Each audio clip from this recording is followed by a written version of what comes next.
Obligatory, trying to make sure it works. Comments. Let's turn on the sound. Fingers crossed. I hope it works. Hey. Yeah, it sounds like it's working. Awesome. Hello everyone, my name is Decker Link, the trained unprofessional, and welcome to this episode of Echo! There's no sound effect. Already, Chocolate Kitty, happy fucking Halloween! Base Night, the first stream I got from you for a while, and it's a game I can't watch because I want to play. Yoda Acolyte. There's Kyle, I just got here, what's up? Hello, Leon Lyman, hello, Guilherme, we can hear you, that's awesome. This is an episode of Echo, but it is also Richard. Hi. This is also a live stream. This is my special Halloween episode of Echo. And, yeah, we're just going to get right into it. We're going to, they released, yeah, hi Kyle. January McGee, awesome. All that is dank. What's up, guys? Mao Cottontail, Merry Christmas. Good. I appreciate the effort. I really do. Let me get my glasses on, because I'm an old man. I need my glasses. I can't see without one of my glasses. Here we go. There we go. That's good. Cat Lover 9 billion, by the looks like a lot. Noise hat, thank you. This is my Halloween costume. I am the 4th Doctor. With the 13th screwdriver, sonic screwdriver, I don't know. Be a great means of playing it. Maybe we can do this with Angel Squid. Maybe. Base Night asked if this works out, maybe I could do this with Angels with Scaly Wings. Maybe. I don't know. I think I prefer to do the episodic thing, but I don't know. You and your Chihuahua are watching the live stream. That's awesome, guys. That's awesome. So we're going to, I mean, we literally got an update today. It's 0. I should update that then. 0.21. Yeah, there we go. Gotta update the title of the video, because this is not the 0.2 update. Oh no. This is the Halloween 0.21 update. I don't know, man. So this was the last time we, this is what we left off with. Oh. Hey. The stream doesn't seem to be acknowledging the change on the Echo screen. That's not good. What the fuck?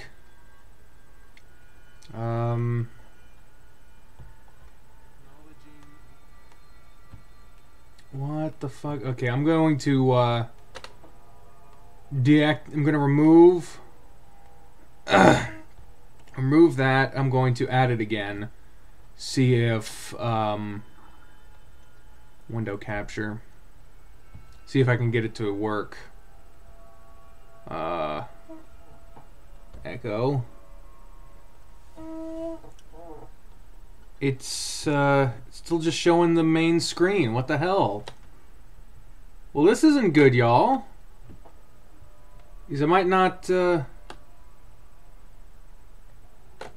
work. This sucks. What the hell, man? Oh shit, no. Go back. Didn't mean to skip. Whoa. Well, this sucks.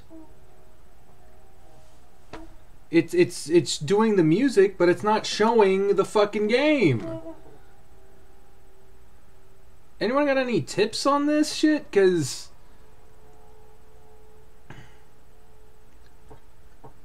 I don't.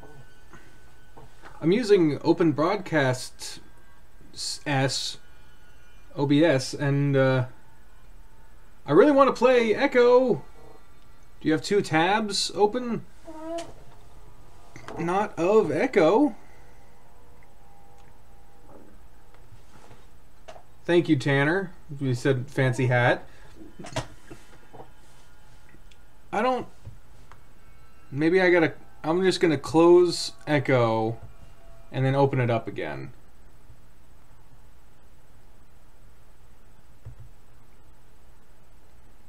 Let's restart it. What the hell? Why are you showing... Why are you showing that?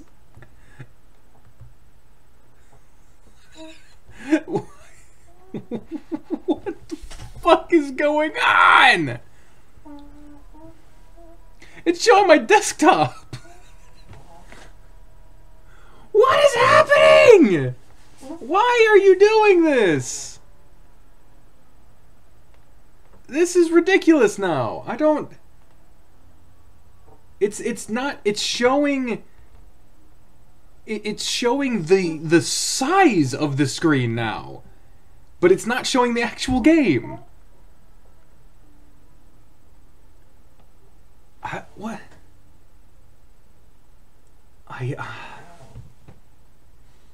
Yeah, McCurdy, you missed a whole lot of this not working. God damn it.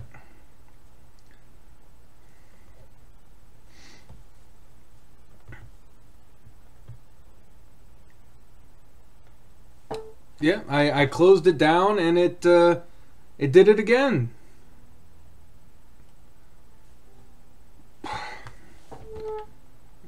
Video window capture. Yeah, my computer's haunted. It's the Halloween.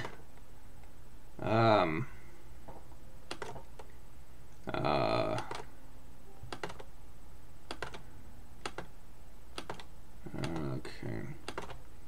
Let's just get rid of it, remove, and then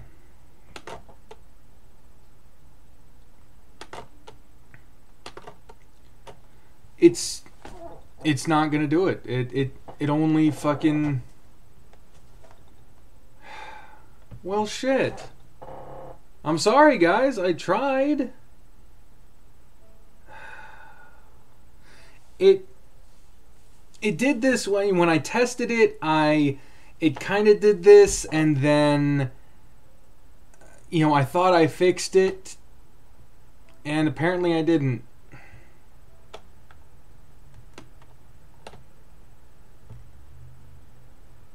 Well, this fucking sucks. This is supposed to be an episode of Echo, and it... Yeah, it's just capturing this section of, like, my computer. It's not... And even when I move the window of Echo around, it doesn't change the image on the screen. Just click the hide screen. Oh!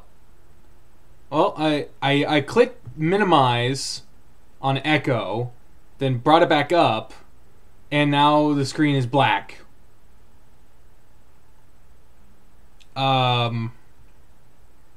Options. Is there anything in here? Wonder if I do it on full screen, if it'll do anything.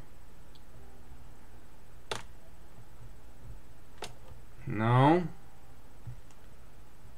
That's just doing black.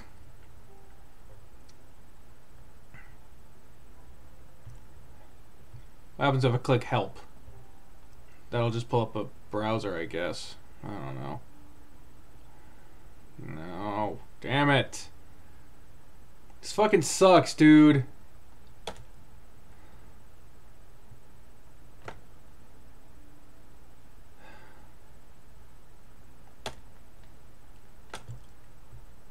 Well, test another game. Yeah, let's try that. Let's see if let's see if when I open something else in RenP, let's see if extracurricular activities will work.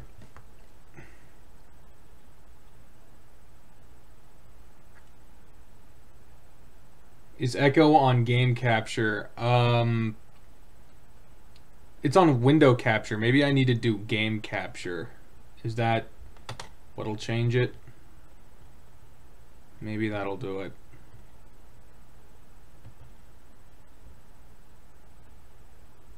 There is an option for game capture.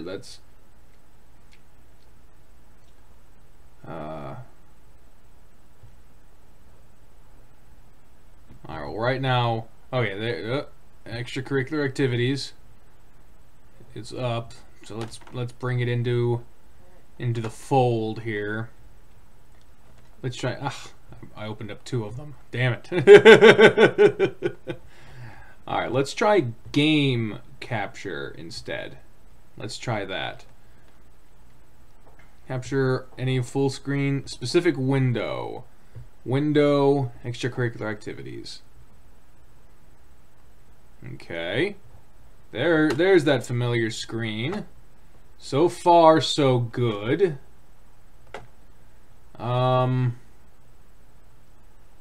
Let's see what happens if I go to load. Oh my god, it's actually doing it. Holy shit. Okay, yeah, let's get back to Echo, cause what the fuck? Why did the live stream blip? That was weird. Sorry about that. I don't know why the live stream did. Yeah, it's the 4th Doctor Who. That's my thing. Okay. I'm excited because I think we figured it out. It's got to be game capture, not window capture. Minimize that. Bring up Echo, which might actually work, guys. Let's properties. Hi, Dreamosaur Shide. Echo.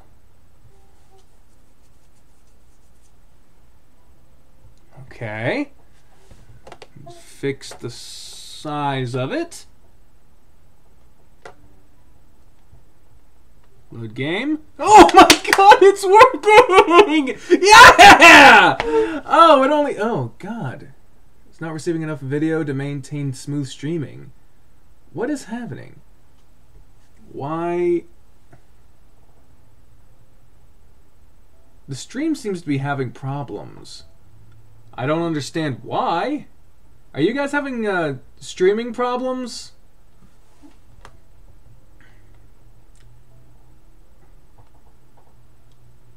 Because it's saying video output low. I don't know what that means.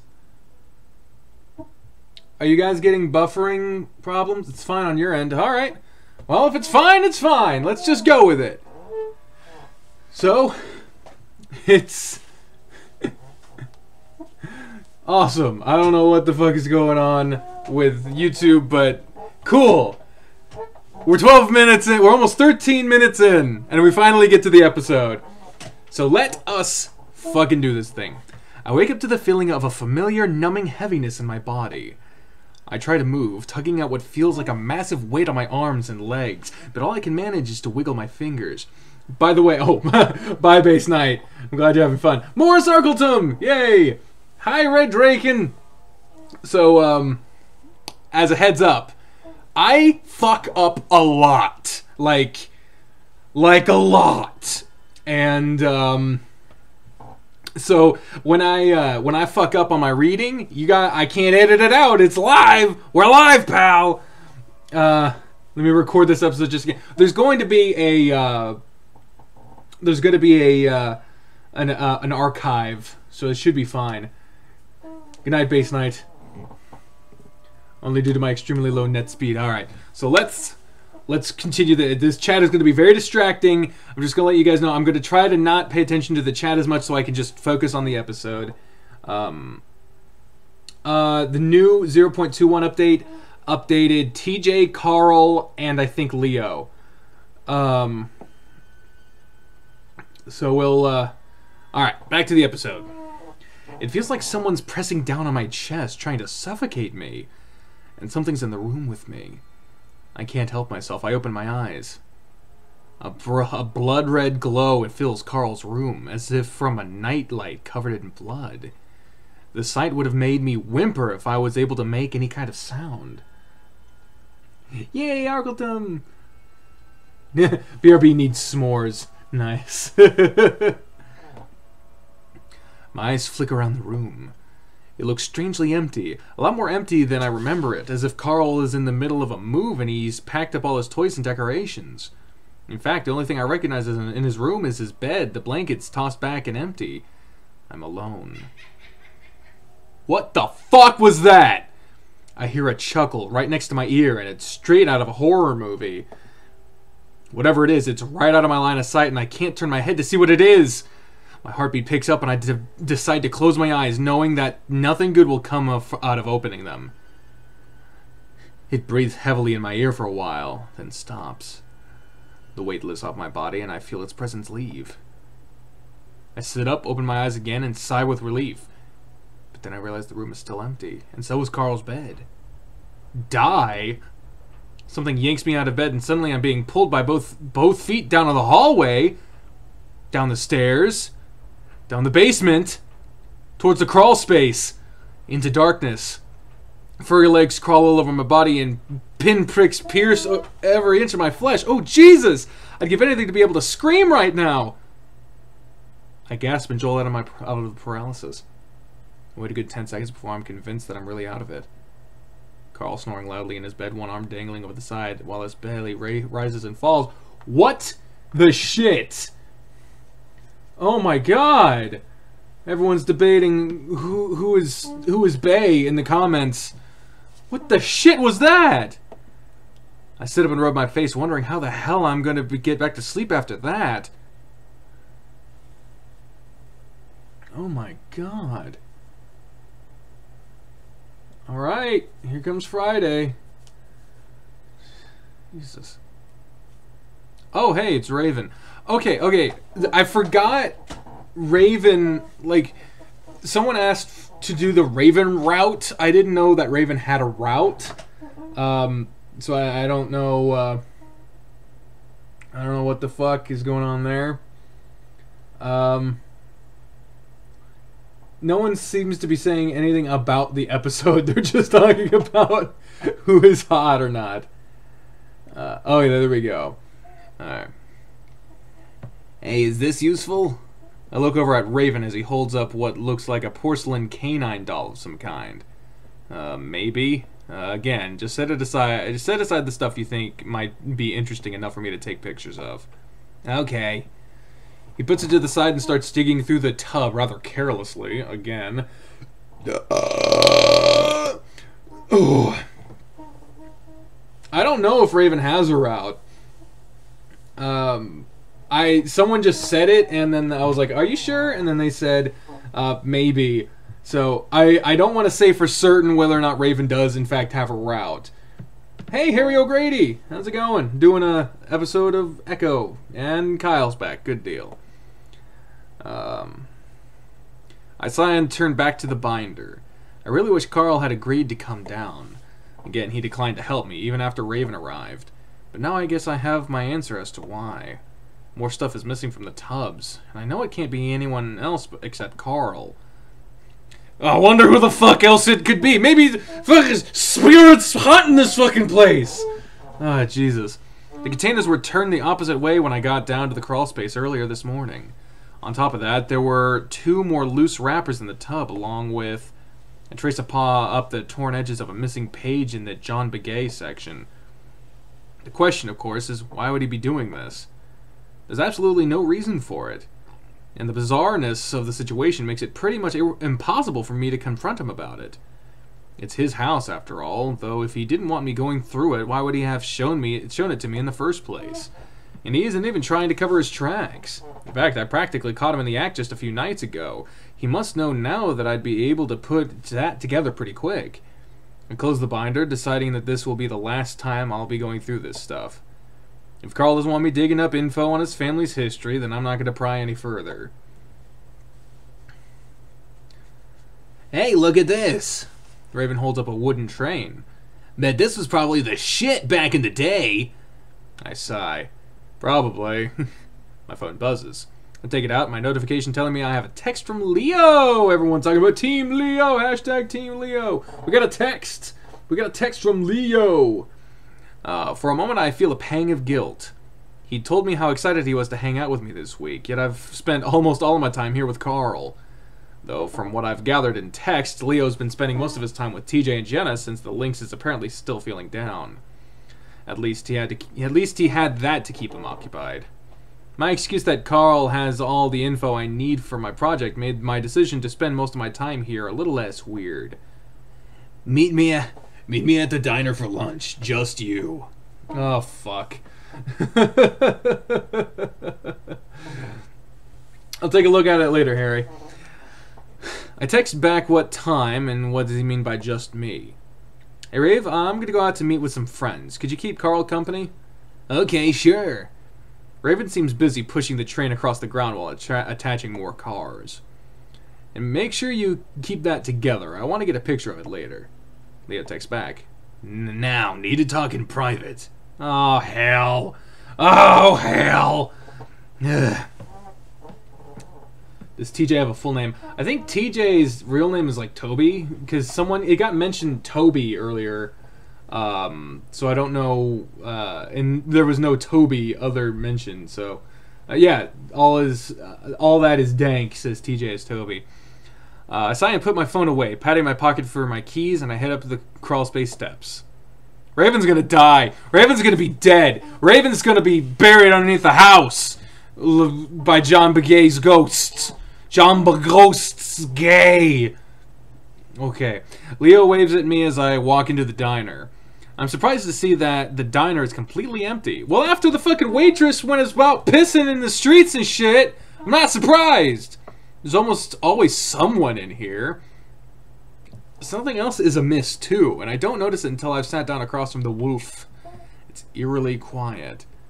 The usual rockabilly tracks aren't playing from the jukebox. Hey, man, what's up? The atmosphere is unreasonably awkward, and I blame most of that on the strange state of the diner. So apparently we have to go up to the counter to order. Janice isn't here. Oh, why's that? Leo shrugs as he sips on a milkshake. No, sick, I guess. And it's then that I remember the story that Flynn had told us about Janice and her incident.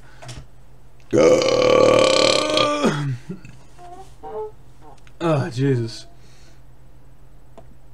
Though I'm not going to bring that up because I'm sure that's what Leo's thinking as well. Well, I'm not really hungry anyway. What was it you wanted to talk about?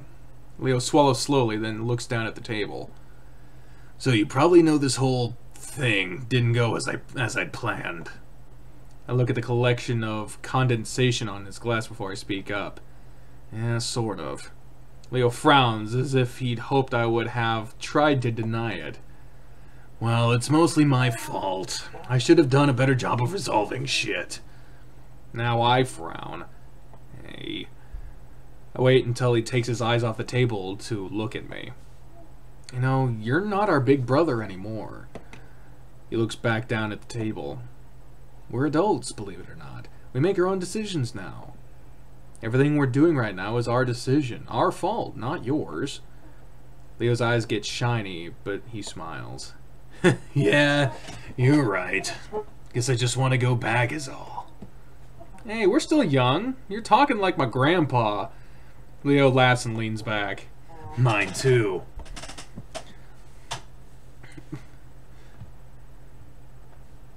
You guys are telling me that friggin' Flynn's route is all sex. Goodness. Leo jerks his head as if he's remembered something. So what the hell happened between Jenna and Carl? I was actually hoping you could have told me that. I have no idea. She keeps going on about him not participating. I told her it was fine, but she can't seem to let it go. Yeah, well, it's really weighing on Carl, I think. Leo swigs his milkshake, forgetting the straw.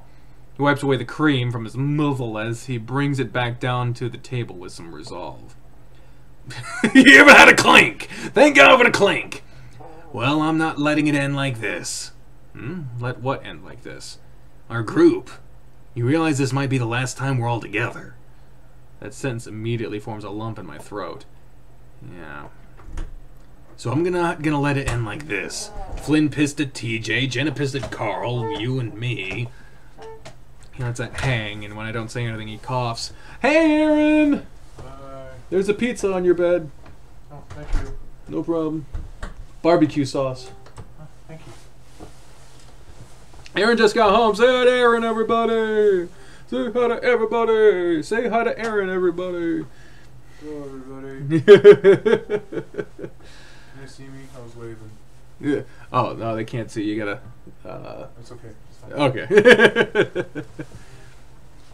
So I planned something. What? His hesitant tone is making me nervous.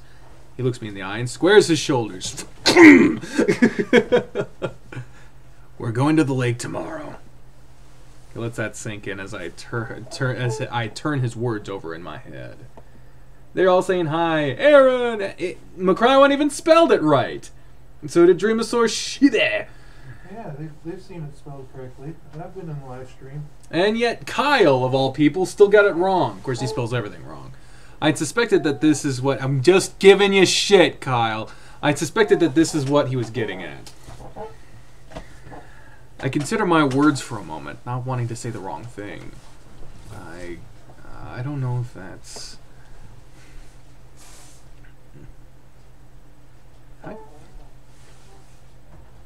What?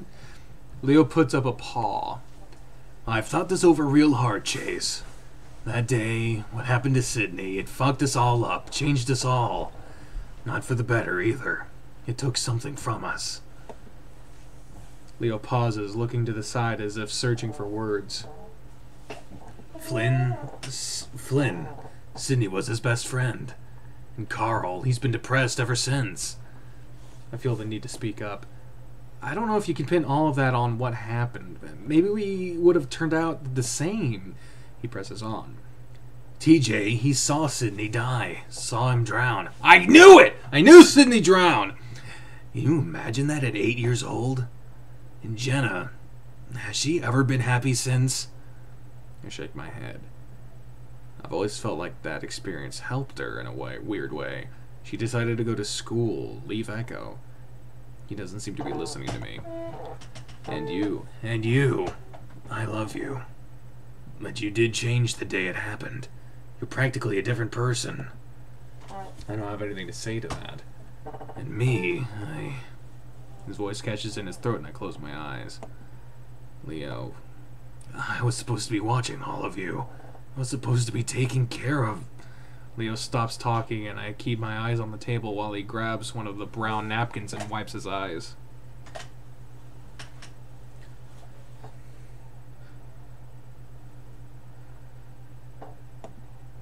When he speaks again, his voice is thick and cracks with emotion. His parents never said it, but they trusted me with Sydney. I think they blamed me. No, Leo. He falls silent. For a while we both sit there and share the feeling of being weighed down by 11 years of baggage. A good 5 minutes goes by, Leo staring out of the window. The afternoon sun turns his normally red fur almost orange. We can't do this anymore. And this might be our last chance to find some kind of closure. I take a deep breath, swallowing past the lump. Okay. He looks up at me, relief all over his face. So you'll go? I smile reassuringly at him. Of course. Have you told anyone else? He lowers his ears. No. Oh, God, are you gonna tell them? I don't know. Leo. He does his signature shrug, paws out. I really don't know how else to get them to go. And there's no way this isn't gonna be a disaster. Hey, we gotta try. I guess. So can you bring Carl with you? I think for a moment. Oh shit, Carl has an interview. What time? 10, I think? Well, we'll plan around it. Text me the actual time, okay? Anyway, I invited you out here, to talk about more than shitty stuff. What have you been up to the past 3 years? Ah, well... Gear shift! Christ. God. Yeah, my chair is loud, guys. And so we talk for the next 2 hours, catching up on everything. It feels good, and I regret not spending more time with Leo this past week. Ah, look at the sunset! Look at that!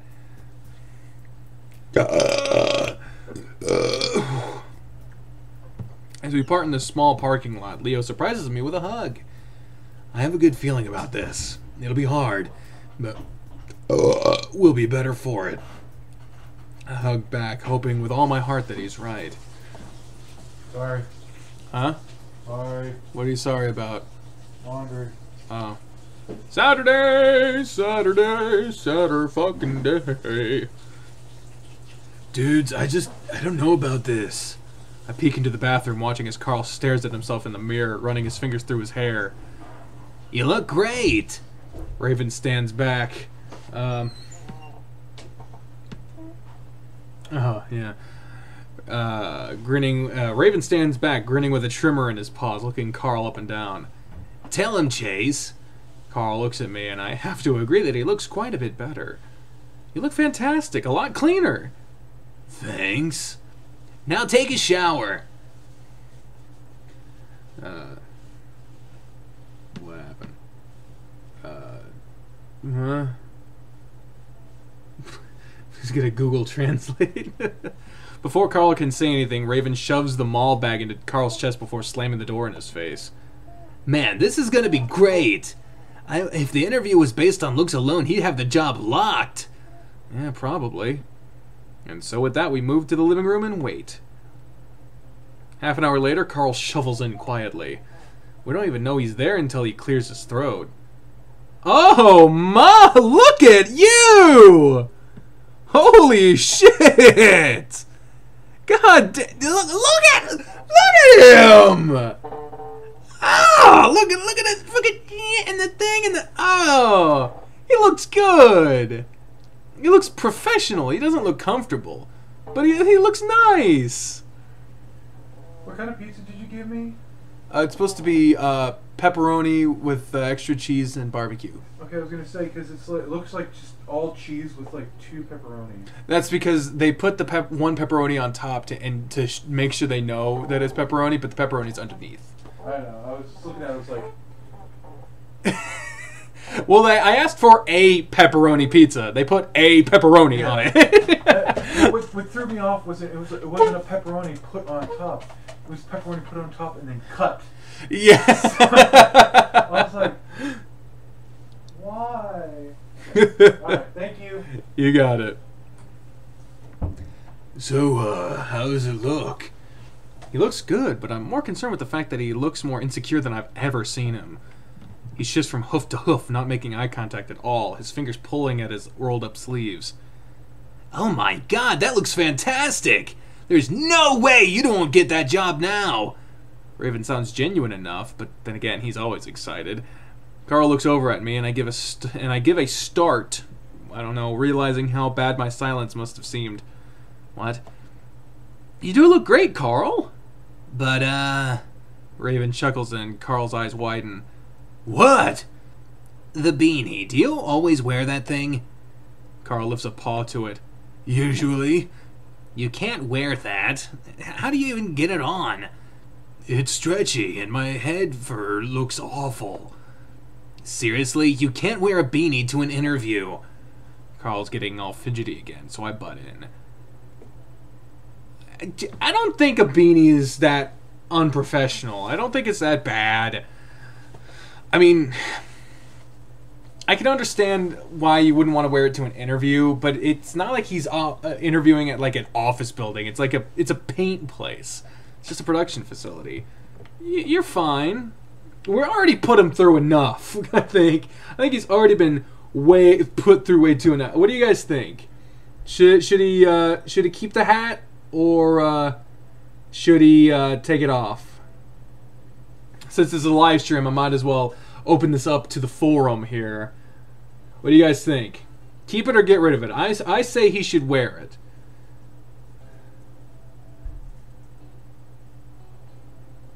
Oh, thank you, Zachary.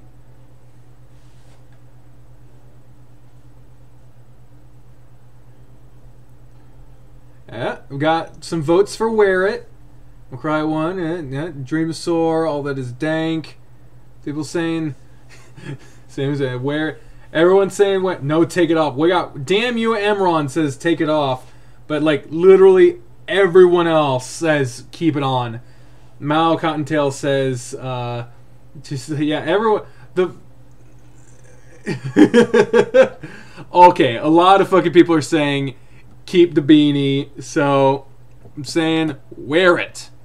Hey, I actually think it looks kind of nice with everything else you've got on. Carl glances at me, but stops fidgeting with the beanie. Raven looks at me, then back to Carl. Well, all right. Carl sighs and shifts around again. We watch him expectantly. Dude, this feels weird is all. It's new. You'll get used to it. I pull out my phone to look at the time. Alright, we really need to head out. We should get there early. As we head to the door, Raven makes as if to follow us. I kick myself for forgetting to talk to him earlier. I turn around to face him as Carl heads out the door. Hey, Raven? He stops. What's up? So after the interview, me and Carl and our other friends, we're going to be doing something. Raven raises his brows. Oh? Oh, it's not that we don't want... Oh, it's not that we don't want you to come. Though I really wouldn't mind having his upbeat attitude present at what will surely be the biggest downer of the week. It's just that it's really personal. Oh, really?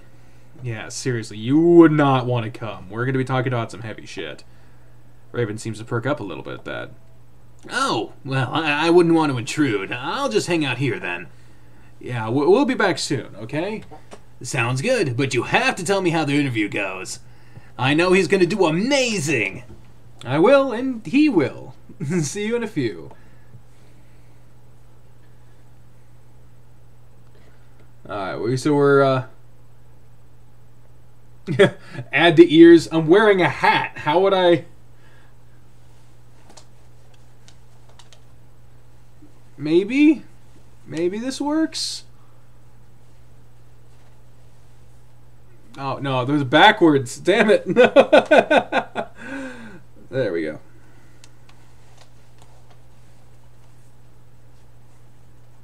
There we go. That doesn't look too bad, I guess.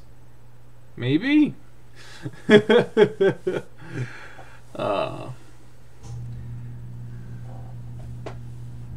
I don't want to see a Raven bloodstain later. I don't know what the fuck that means. Carl looks confused as I come out to the car alone. Where's Raven?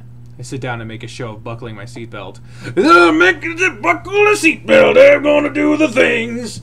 Oh, what's this? Oh. What the fuck?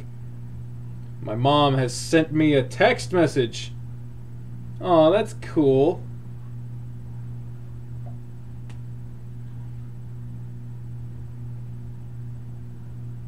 Sent a picture of my little cousin Danny in Halloween costume. That's awesome.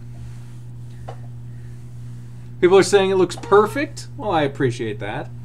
So, I wanted to tell you this after the interview so you didn't have more to stress out over. What? I pause as I back out, pretending to be so distracted I can't gather my thoughts. So,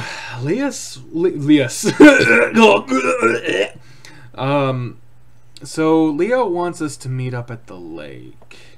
The lake? The lake? Tell your mom we say hi. Hi, Mom! We could probably call it. She would be... Well, it is 11. It's 11 o'clock p.m. here right now, so she probably would not be... Decker Mom. Yeah, she probably would not be so thrilled that I called this late at night. Yeah. Why? Closure, he says. Carl stays quiet as we drive through Echo, and I swerve to avoid all the potholes. As I'm merging onto the highway, he finally speaks up. I think that's a good idea. Like, we've been sitting on this for how long? We should do it while we've got the chance. Very mature of you, Carl. I nod my agreement. I just hope everything else feels the same. Or everyone else, I imagine, is what that said. I hope everything else feels the same. Let's... Can I go back? Yep, I hope everyone else feels the same. Awesome. We fall back into silence, and it stays that way for the remaining 20-minute drive. Oh, God. Yeah, perfect, even, yes. I responded to the text. Oh, but yeah, she sent me a text. Yeah, but she could have sent that, like, as she was going to bed or something. Like, I don't want to call her this late at night, even, you know. She said she had trouble remembering my cousin's name, so I don't want to bank on the idea that she's cognizant right now. God, my fucking neck fat. I need to lose weight. I seriously do. Quiet for the 20-minute drive. Carl gets more nervous the closer we get. Yeah, if this weren't a horror game, the lake would be a good idea. Oh, god damn it, he didn't close the bathroom door. I can see his knees bouncing out of the corner of my eye as he stares out the window. I reach out and put a paw on his shoulder as we pull into the parking lot of the print shop. Oh, look at that! Look at this! Look at this! You look awesome and you're gonna do amazing. Carl starts taking deep breaths, staring out of the windshield. Just be yourself. Everyone loves a relaxed employee. I wish you'd let me have a smoke before we left. Yeah, go into an interview smelling like pot. Great idea. No, my mom does not watch. My mom does not watch my content. Zach says, it must be nice getting high and filthy fucking rich. Ah, jeez. Carl giggles nervously, but otherwise doesn't move. Do you want me to go in with you? Carl shakes his head quickly, unbuckling his seatbelt before he opens the car door. No, man, I'll be fine. Okay, cool. I'll be waiting. I grin at him, but he shuts the door. But he just shuts the door and ambles up to the print shop. He pushes on the doors, and when they don't move, he pushes harder, shaking the glass. I start to open my door to tell him to pull instead, but he seems to figure it out before I have to, and he disappears inside. Oh, Carl. Yeah, right, Morris Arkleton. When am I going to play Repeat again? Repeat will be getting a update in December. And Red Draken, how long do I plan on streaming? I don't fucking know. I just plan on doing it for a while tonight. Just see how it goes. I mean, I've already gone longer than an episode normally does, so that's pretty cool. Your mom knows everything about your life. Well, I'm glad for you. Oh, Carl. And then I sit back and wait. I try to take a nap since I've been up all night with Raven and Carl gaming, but the heat beating down through the windows becomes too uncomfortable. I turn the AC back on, then shuffle through the stations, but I only find twangy country and mariachi. I look at the time. Christmas stream! 10:10 a.m. If the interview started on time, then he was probably almost done with it by now. I sort of want to go inside, but I know Carl wouldn't want me to. I settle back again and close my eyes, trying to get some relief from the failing AC. Then the door rattles and I hear haphazard hoof steps. I open my eyes, but no one's there. I do catch some movement disappearing around the side of the store, and I lean around to get a better look. Oh wait, but Carl, at least I think it's Carl, doesn't come back around from the corner. Looking around, I slowly open my door. Carl? Nothing. Carl! I yell it, but he still doesn't come out. Feeling some dread build up in my stomach, I get out of the car and slowly walk around the side of the building. Is he smoking? It's an alley between the print shop and what I think is a laundromat. Nothing in the alley except for a few dumpsters and clumps of garbage. I step carefully around the puddles covered in oil slick and wonder if maybe he just really wanted to smoke. Carl? Something shifts on the other side of one of the dumpsters and I hear sniffling. Wordlessly, I walk around to the dumpster and on the other side. Carl's bent over, his back to me, paws on his knees. Oh no. His whole body is shaking and his breaths are ragged. Holy shit, Carl! I'm at his side instantly, rubbing his back. What happened? Are you alright? The stench of vomit hits my nose as I don't need to look closely to see what the puddle between Carl's hooves is. Carl makes sure to turn his face away from me, not saying a word. Shit. I dash back to the car and open my passenger door so I can get to the glove box. I pull out a few napkins before hurrying back to the Ram. He takes them from me wordlessly and starts wiping his face. I gotta pop my neck! Oh! Oh my god! Oh, that was nice. Yeah, I'm imagining this as a anxiety attack. It takes yeah. The last time I'd seen Carl like this was just last year when he'd had his panic attack at school.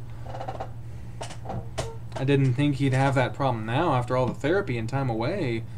He tried to rub his back comfortingly in a clockwise motion like my mom would do for me. He's at least not hyperventilating. He has his horns pressed up against the wall, taking deep breaths as he wipes his face again. Why do I suck at everything? He says it quietly. Damn it! That's the thing about this game. It never says how something is said before they say it. So I always say it like countless times. Countless fucking times in this game. I have said something in a certain way or with a certain voice.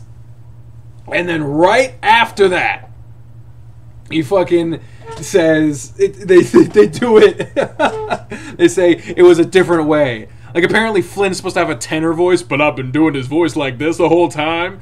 Oh, god damn. Those pops sounded so painful.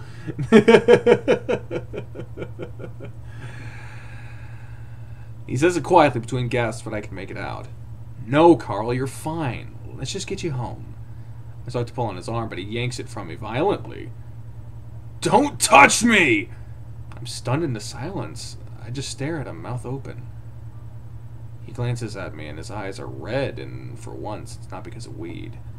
Carl starts off towards the car on his own, spitting off to the side as he does. Carl, what happened? He whirls on me. I fucked up! Obviously! Any more fucking questions? Holy shit. His voice breaks apart on the last sentence, and he turns away from me as his face starts to screw up. My stomach feels hollow as I watch Carl get into my car. I've never ever seen him like this. He immediately hunches forward, hands in his paws. I slowly walk through the driver's side door, feeling like crying myself. I sit for a while, waiting to see if Carl's going to say anything. He does. I'm sorry. He blurts it out through his fingers. I look over at him, scared to say anything in case I say the wrong thing. It was a disaster, man. He takes in a deep, shuddering breath. You could tell I wasn't into it right away. I was awkward as fuck. He leans back and tugs at his shirt. This isn't me. I knew it, and it got me nervous. I've been nervous ever since I got my clothes, since I got this stupid trim. At that moment, it feels as if I've been punched in the stomach. I'm just now remembering the conversation we had on Wednesday. I closed my eyes for a moment, not wanting to believe I had become exactly what he said I wasn't, what he liked me for not being. Damn.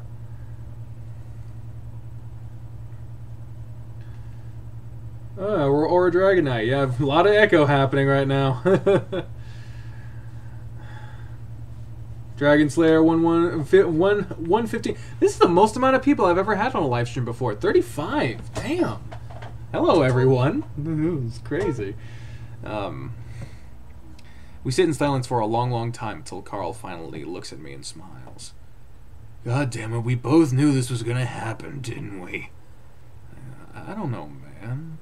And fuck me very much for taking it out on you. It is sort of my fault. Nope, I'm the one that screwed up the interview. Carl settles back in his seat. Now with that fuck up out of the way, now on to the next one. Oh, Jesus. I force a smile. You sure you still want to go? Hell no. But I don't think we have much of a choice. Yeah, why the fuck would he want to go? Jesus. I sigh, looking out over the hazy horizon in the direction where I know Echo is. Howlin' Drac, hey! Yeah, 3K subs, more people. Oh, that's crazy. Carl needs hugs. Hug the man. Let him at least go home and change. Can't wait.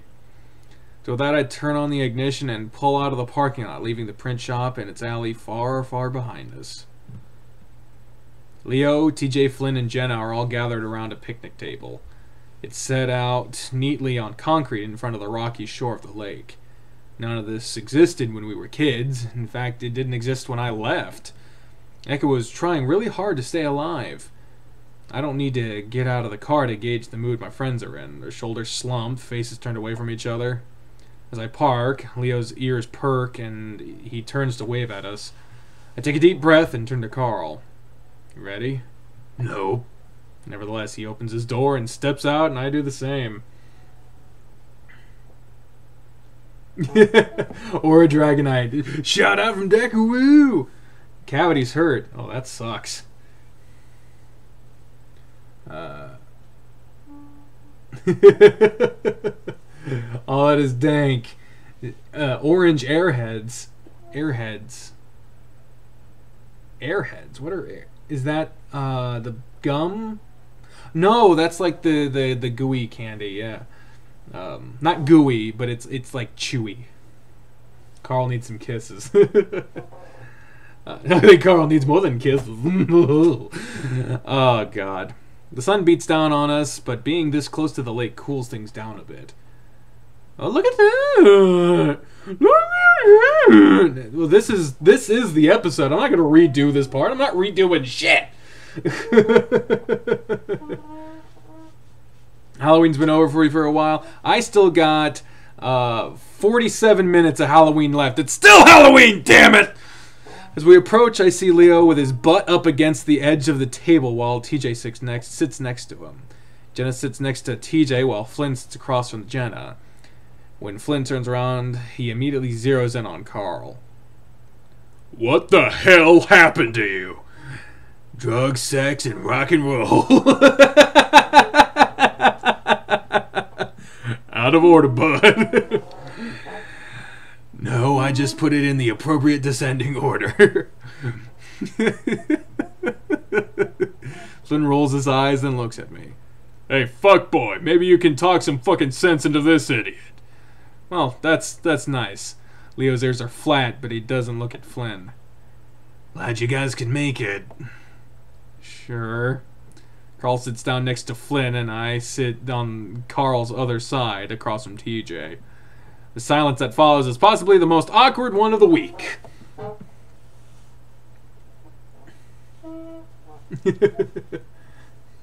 Yeah, lion shout out on the stream or a Dragonite, what up? I'm like, damn it, Carl. Fuck yeah, Carl. Oh my god. Flynn snickers. See, this is stupid. How about we let it happen naturally, Flynn, instead of using every moment to take shots at people? Jenna's tone is icy. She hasn't even acknowledged me or Carl. TJ, meanwhile, keeps his head down, poking a sharp claw onto the soft wood of the table. Flynn shrugs and starts to do his trademark I don't give a fuck lean back pose, but gives a start when he... What is giving a start? What does that mean? I don't know what that means. It's happened twice now. It's Halloween till the sun rises. Damn straight, Kyle. But gives a start when he realizes there isn't any backing on the bench. Well, we've been sitting here for the past 20 minutes and nothing's happened. Maybe you want to start us off? Flynn sighs. Well, we could talk about how I never agreed to this shit. How Leo's a complete fucking idiot for forcing this to happen, and that I wonder what he thought this would accomplish anyway. I start the conversation. No one knows what the fuck it means. That's a start, I guess. Flynn sets his jaw. Of course, talk that would actually get us somewhere wouldn't be from me, and he's not talking. The temperature seems to lower in the impossibly hot air, and I don't look at TJ to see how he reacts. After a brief silence, Leo speaks up. How about we start with you, Flynn? Oh shit. Flynn looks at Leo, brows raised. How do you feel about what happened? Oh, Jesus. Oh, God. Can of worms. Can of worms, and I'm opening it. Is there shit in here? Ah! Yeah, there was shit in here. Oh, no. Oh, no, no, no. Oh, no, no, no, no, no.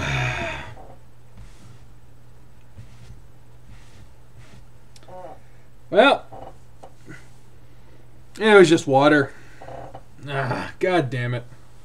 I'm watching in the playback on the live stream. There we go. Why the fuck? I can't close it again. There we go. Ugh. I might have to change my shirt. It's wet. Why do you have a cup full of shit? Don't ask questions! Okay, here we go. I see Flynn clench his jaw. Here we go. Here we go. Oh, shit. Everyone else disappeared. It is these two. Battle for the ages. Here we go. That's the music. Y'all can hear the audio of this game right. Oh, good enough, right? Someone send money for the box. Yeah, if you donate, I do stuff from the Pandora's box right here. Just saying. Also, remember, we got the charity live stream this Saturday for Extra Life. Insert comment about Decker being wet. Okay, let's get to this scene here. Here we go. What? His tone sends shivers down my spine, and I feel Carl tense up next to me. Please turn the music up. Okay, let's turn it up a little bit. Okay.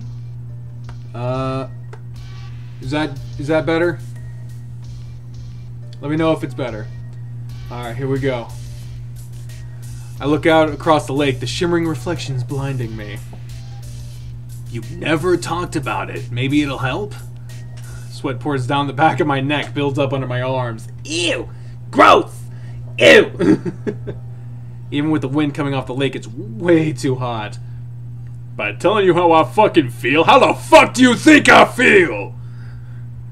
Flynn screams it, and TJ jumps in front of me. You just gotta keep it buried? You're just gonna keep it buried your whole life? Garabo? I don't know what that means. What does Garabo mean, guys? No, it is. I think about the time I used to come down to this spot every day and skip rocks with Jen and TJ. I like how our fucking our monologuing to ourselves is fucking pleasant as shit. Kai the Wolf, the plot thickens. Alpha Wolf Gamer, this music is lit. Hell yeah, it is. I think about the time. Oh yeah, I already said that. So this is how you plan to fucking get us over this? By fucking making fun of me? I'm not making fun of you. I'm trying to help you. Taunting someone who's felt like shit for a decade is a pretty weird way of helping. Please, guys, don't you even fucking talk right now. Don't you dare talk to him like that. We all went through this. Calm down, Flynn. Why the hell would you start with Flynn? Why? Oh, gee. Dark Shadow 13 times 1 x 3. Yeah. Tell me to calm down. One more fucking... Just shut the hell up. I stand up. Oh, shit. Mr. Bland is starting to talk. Everyone turns to look at me, including Flynn. I don't say anything. Instead, I just strip off my shirt. What? The hell are you doing? I don't answer him. Instead, I take off my belt and slide off my pants so that I'm only lifting my boxer. What are you doing? Without a word, I head to the lake. It's about 100 yards from the tables to the lake, and while most of the way there is sand, a good stretches of it is pointy rocks. I make my way carefully over this section, remembering the numerous cuts I'd gotten as a kid. Turn the music up again? Okay, I can do that. Here we go.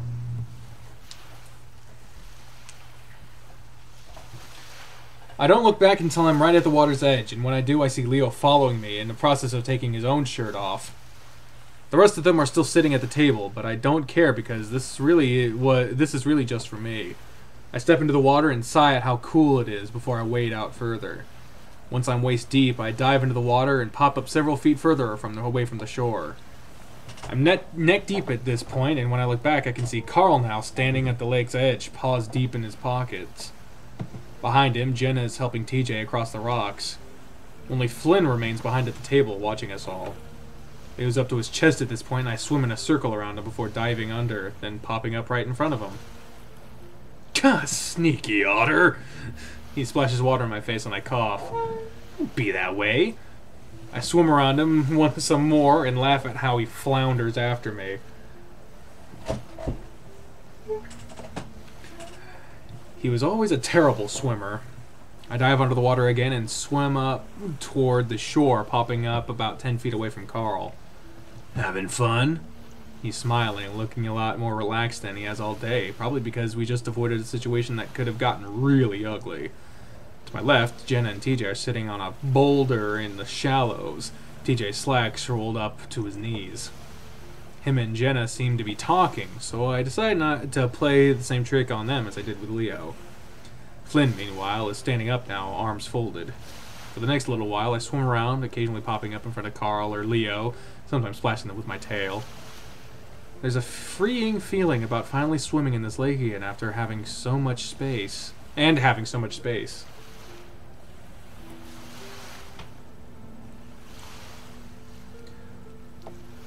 Flynn, after a good 20 minutes, comes out to the shore. He leans against an old familiar boulder, watching us. There's no way for me to know how they're all feeling, if it's liberating like it is for me. Flynn is right in a way. We can't just talk about it because there's nothing to really say.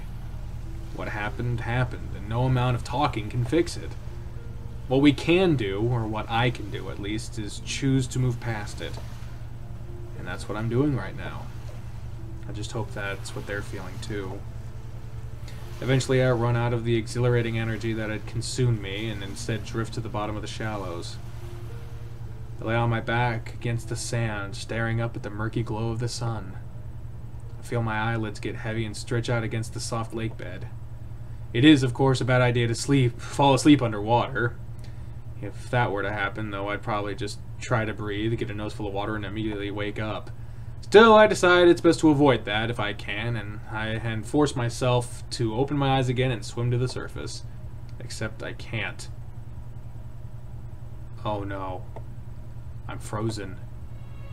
Every nerve in my body is on fire, and I struggle not to panic. Not start trying to breathe, because that's all my body wants to do. I close my eyes, will myself to be calm. Sleep paralysis usually only lasts about a minute at most for me. I can hold my breath for 8, and I've only been under for... God, I have no idea. It feels like it's been a while. My chest is already starting to burn from what usually means at least it's been 6 minutes. And this is starting to last a long time. Despite my efforts, panic starts to set in, and it sets in quick. I start jerking my body around, trying to get something, anything to move. I don't understand why I'm not floating to the surface. I'm not trying to stay underwater. The seconds I turn into minutes, and now my lungs are really burning. Something has to be holding me down. Maybe some kind of vegetation. Oh shit. The water begins to glow red as if blood is spread across the surface for me. What? I tug and pull, praying that this is all a dream, that I'm back in Carl's room, and that at any moment I'll wake up.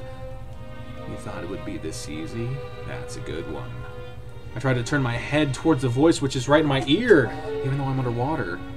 Things go silent again. At this point, I start to contemplate that I might actually die. I can't get my body to move. None of my friends know where I'm at, and oh, I'm almost out of air. Bubbles flow past my lips as my lungs finally give out and blackness starts to crowd in on my vision.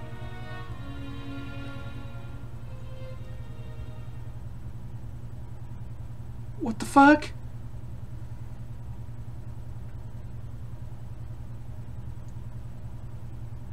Is that it? End of the game? Oh no, here we go. He's waking up! My eyes open slowly, painfully, and I face to face with a ram, his muzzle wet with tears. Oh my god, he is! Give him room! I feel some rough paws supporting my back, turning me on my side. Can you breathe, Chase? Leo's voice is ragged next to my ear. Yeah, no, I'm fine. I sit up quickly and a wave of dizziness threatens to topple me over again. I feel movement behind me out of my field of vision. No, no, no, no! I can't believe this! I can't fucking believe this!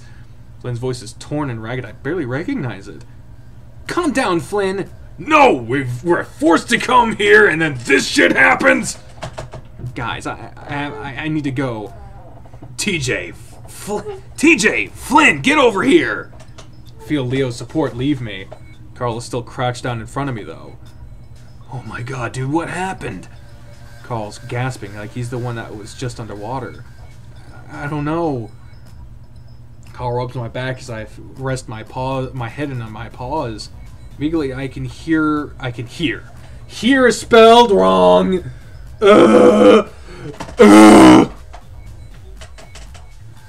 Vaguely, I can hear more yelling behind me, and Carl looks up too. No, don't, Leo, help! Despite my aching head, I turn on to see Flynn chasing TJ, grab him, and throw him down into the rock. Oh my god! Flynn doesn't go any further, though, because Leo tackles him with so much force they fly a good 5 feet before smashing into the rocks and sand. Leo wraps an arm around Flynn's neck and yanks hard. Oh my god. Jesus. Carl stands up and starts gasping again. I tried to, but I fall back down on my ass. Carl reaches down to help me up. Shit, you're not okay. Carl steadies me, but I'm distracted with trying to see what's happening. Leo's leaning down with his muzzle right up against Flynn's head, yelling at him. Meanwhile, Jen is crouched over TJ. Carl starts to breathe heavily again, his wheezing picking up speed.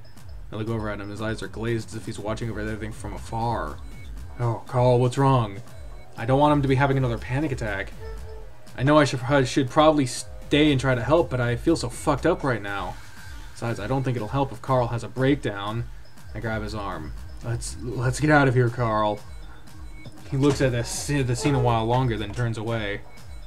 Without another word, we make our way back to the car. I get in, barely noticing that I'm drenching the seat. Looking through the windshield, I see that my friends are still in the same position that we left them. Except Jenna. She watches as we pull out and keeps watching us until we're out of sight.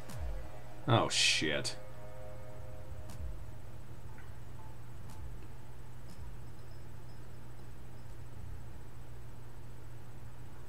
Oh, Jesus. Carl stays in his glazed state as we make the short drive back to his house. I can't give him much attention, though. I'm more preoccupied with the fact that something terrible just happened. Not only to me, but the entire group. Maybe this is a dream? Everything feels so surreal right now, like I'm watching all of this happen from 100 miles away. I don't know. Look at Carl, but his expression is still glassy. He looks exactly like how I'm feeling. What's wrong, Carl? I don't know. You don't? I'm cut off as a large coyote suddenly runs out into the street. She's a good distance down the road, so there's no danger of me hitting her. Watch as she tears out into the sagebrush, zigzagging about, arms flinging out in all directions. Carl and I both watch her as we pass, silent. Something's happening in this town. To all of us.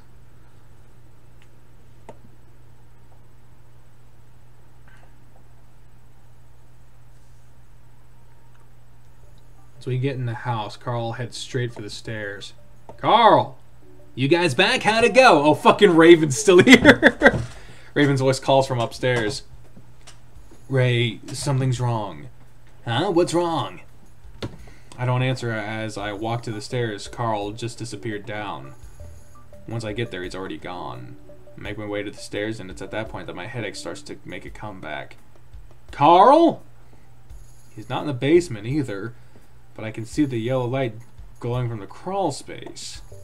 Something, I don't know what it is, but something feels incredibly wrong right now. But the music is nice and cheery and super fun. Everyone's going cray-cray, no kidding.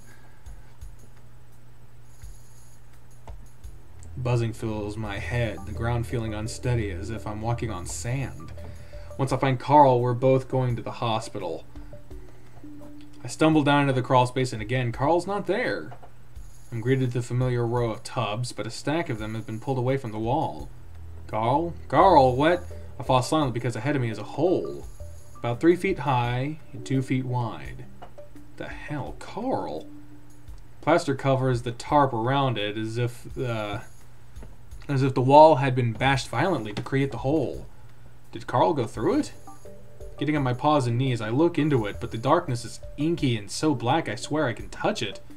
As I crawl forward, my mind gives a violent jolt and I arc my head back, teeth bared as my face spasms, and then I fall. And it feels like I fall forever. What the fuck?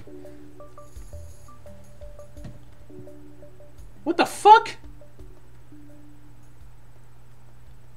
What the fuck? What's happening?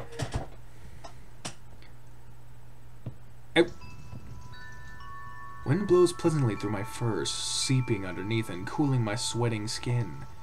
The smell of the desert, sagebrush, and dirt overwhelm my senses.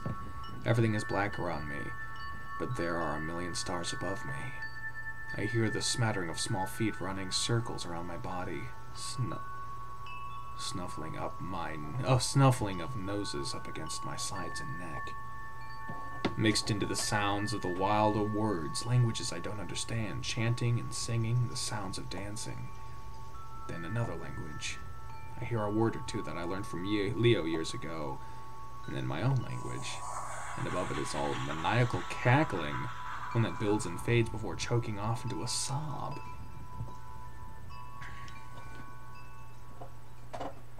The first feeling I have is one of confusion. I feel stiff and cold, and I'm lying back on something hard. I expect to see stairs above me when I open my eyes, but instead all I see is blackness. Panic starts to well up inside me. My breathing quickens, and though it's hard and painful, I manage to push myself up into a sitting position. That's when I see a gentle glow coming from an opening about 30 feet away from me. Where am I? The last thing I remember was the lake. Wait, no, Carl's house is the last thing I remember. I went back to his house after the lake. Did I fall asleep in his house somewhere? I feel around on the floor with my hands and can feel wood underneath me. It creaks as I shift around. Carl? My voice comes out hard and crackly. I have to lick my lips several times to keep them from sticking together. I call out again, but more softly this time, because now I'm starting to wonder if someone else brought me here. When I don't hear anything, I start to crawl forward, look towards the light. My head throbs a little, and there's a coppery taste in my mouth. Oh shit. Probing my tongue around, I taste the sour of bites along my cheeks. What does that mean?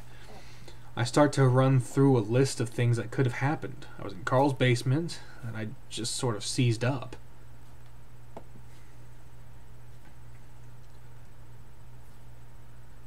There are 43 people are watching. My God.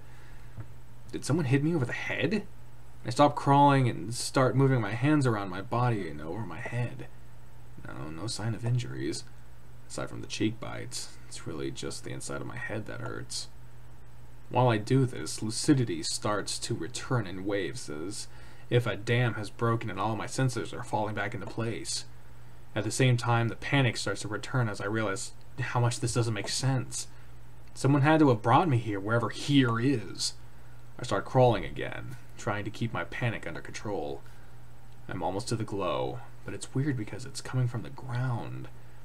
As I get closer, I hear a soft brushing behind my head. I tense and look over my shoulder. I'm greeted by the sight of inky blackness, so dark that it feels alive, and I get the impression of a giant mouth opening up in front of my face. The imagery gives me a jolt, and I lunge forward, deciding to get up on my feet so I can move fast, and then I'm falling, but not for long. My senses are full of light now, and I throw my hands forward to catch myself, but I keep falling. In a split second before I hit, I realize there's a ladder. Instinctively, I grab at it, but my head hits the rungs first, and I flip forward before landing on my feet. Ow. Oh, ow. It happens on weak ankles, though, and my right foot gives out my ankle rolls. Ouchie mama. Maybe Raven knocked you out? Maybe. I hear a series of pops before the rest of my body hits the floor. Where's this? I lay there for a moment, the sudden noise and violence of the fall stunning me. In my stupor, I feel a cold spiderweb of electricity pulsing from my ankle, and that's what spurs me to move. I pull myself into a sitting position to clutch at it. Close the door all the way, please. Close the door all the way, please. Thank you. The pain isn't really bad, but something is definitely wrong, and I'm not sure that I can just walk it off. Jade needs more milk! That's when I notice my surroundings. A long hallway stretches out to either side of me, lit by decorative chandeliers. Looking up, I see that I've fallen a drop-down ladder from a small square in the ceiling. What the hell? I look back down at my ankle. I will get around and immediately feel another pulse of electricity that feels much more painful this time around. I grit my teeth as I spread my hands out against the wall behind me, pushing myself up slowly, making sure not to put any weight on my injured ankle.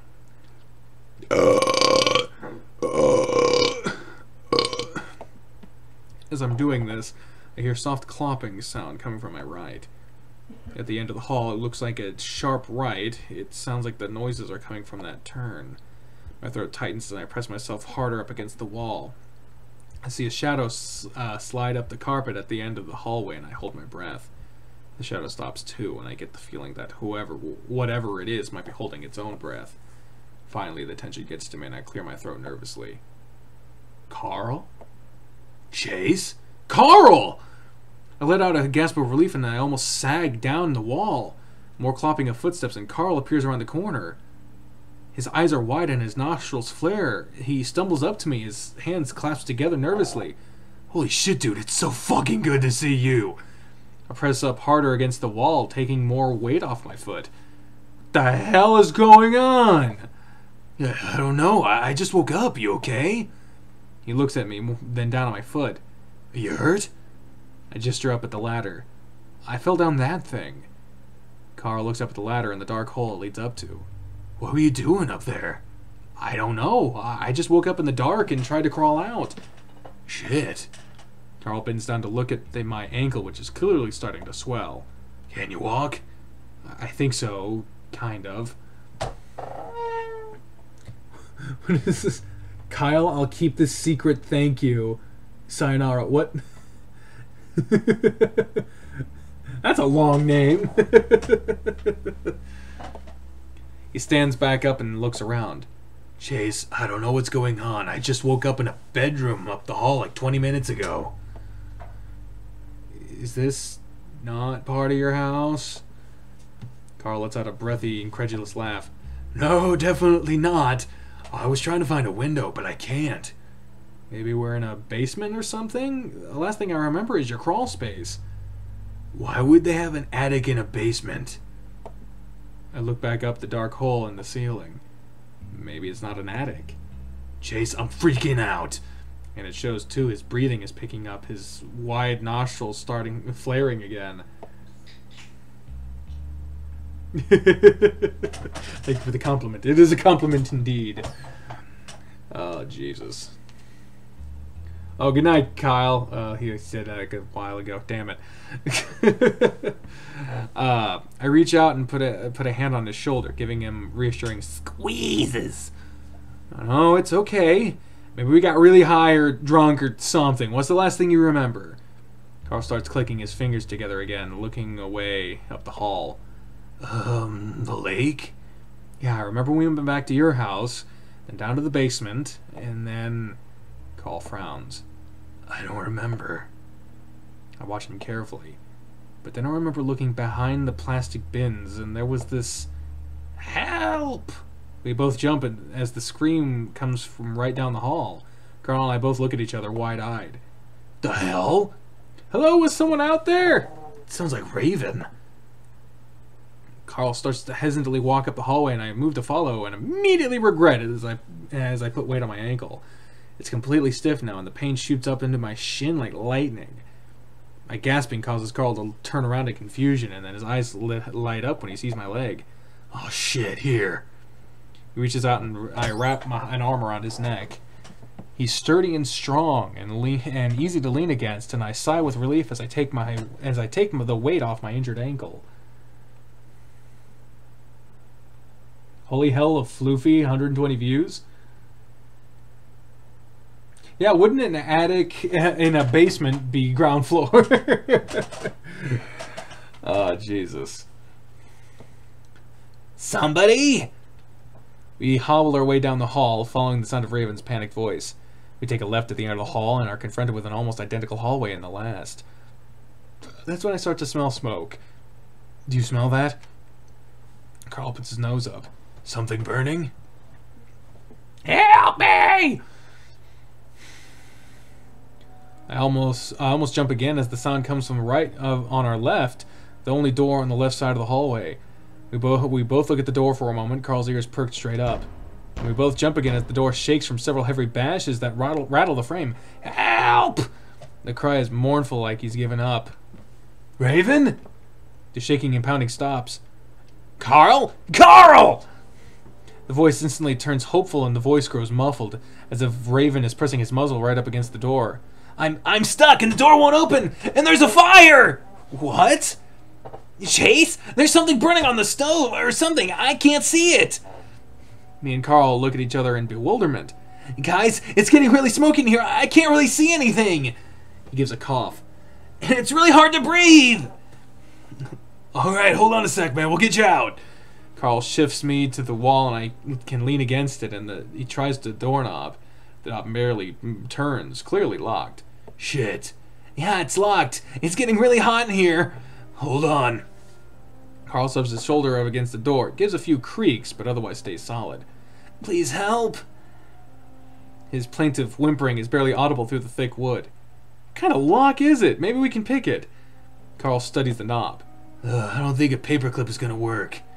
I lean in to look and find myself staring at an old-fashioned keyhole. The hell?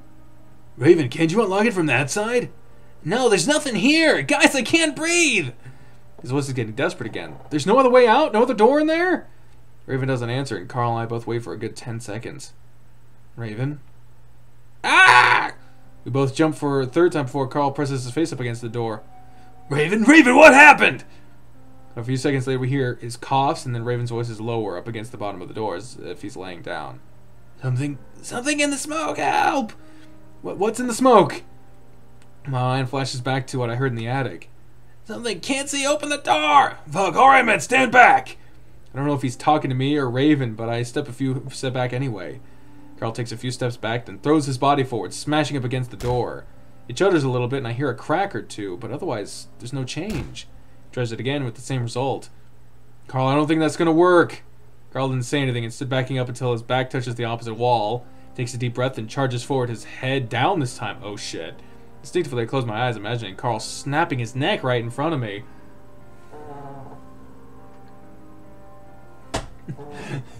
My favorite fur2 YouTuber. Hello, I'm a gamer 314. Oh Jesus.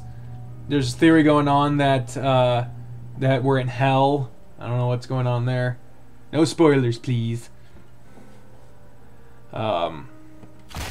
The impact is much louder this time, and it's accompanied by a crunch. When I open my eyes, it's not Carl's neck that's broken, but rather the wooden door. Carl's head is completely busted through the door, and his head is poking in the other side. I stare, expecting to see the tendrils of black smoke sneaking through the back door, but there's nothing. Carl sits his hands on the other side of the door, apparently looking for taking a look around. Raven, you okay? I walk up to Carl's side and put a hand on his back. Carl, what is it? Is there a fire? Carl braces himself against the door before pushing back, yanking his head out of the opening. He comes up with a bunch of wooden splinters clinging to his head fur and beard and sweatshirt. Nothing. I dug down and looked through the opening as well, taking care to keep weight off my injured foot. I'm greeted to the side of a brightly lit dining room and kitchen, but it's clear. No smoking sight. It was really black in here a second ago. I look down at the trembling voice of Raven below me and see the husky curled up, his head poking up from the fetal position. Hey, Chase. Hi.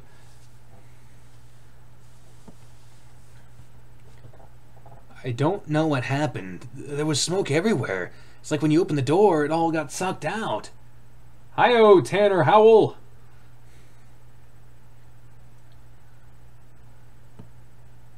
I sniff, and now I can't even get a whiff of smoke, aside from the residual taste I still have of it in the back of my throat. I hear a click next to my head and look over to see the doorknob twist. I pull my head out of the hole, and Carl pulls the door open. Are you kidding me? It was locked, right? It was definitely locked. Raven gets up, brushing shaky hands down his shirt. You okay, man?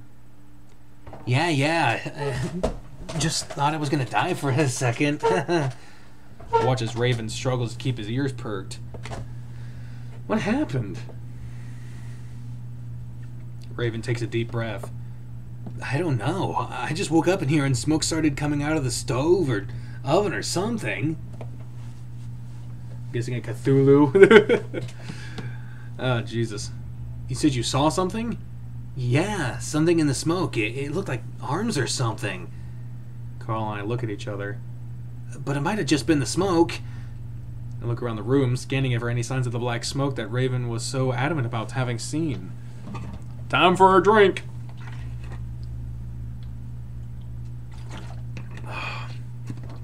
God. I don't think he was just seeing things because I'm pretty sure I hadn't imagined the smell. I promise I'm not lying. It's just what I saw. Oh, fuck. Fuck. Fuck. I fucked up. I think the bigger issue here is that we're here at all. I mean, where the hell is here? Drank! It's Duke who poisoned them? I don't know who Duke is. I spread my hands out, giving an incredulous laugh. I thought maybe it was just another part of your house? Raven looks at Carl. I mean, we went downstairs after you. I went downstairs after you guys and found this hole, and then everything went dark. It's a big-ass jug of water. Absolutely. You get these things for like $1 at Walmart. And how big are these? 3 liters. Yeah, and it got a handle on it, so you just drink it. It's nice and easy. It fits in my book bag, so it's nice. And you don't have to. You fuck up, but I fuck up. Damn you, Emron, telling me I fuck up. Oh, I gotta stretch out my legs. Oh, look at my costume tee. It's got. Oh, Jesus. Okay. And we're back. Oh, apparently I didn't fuck up. Message retracted.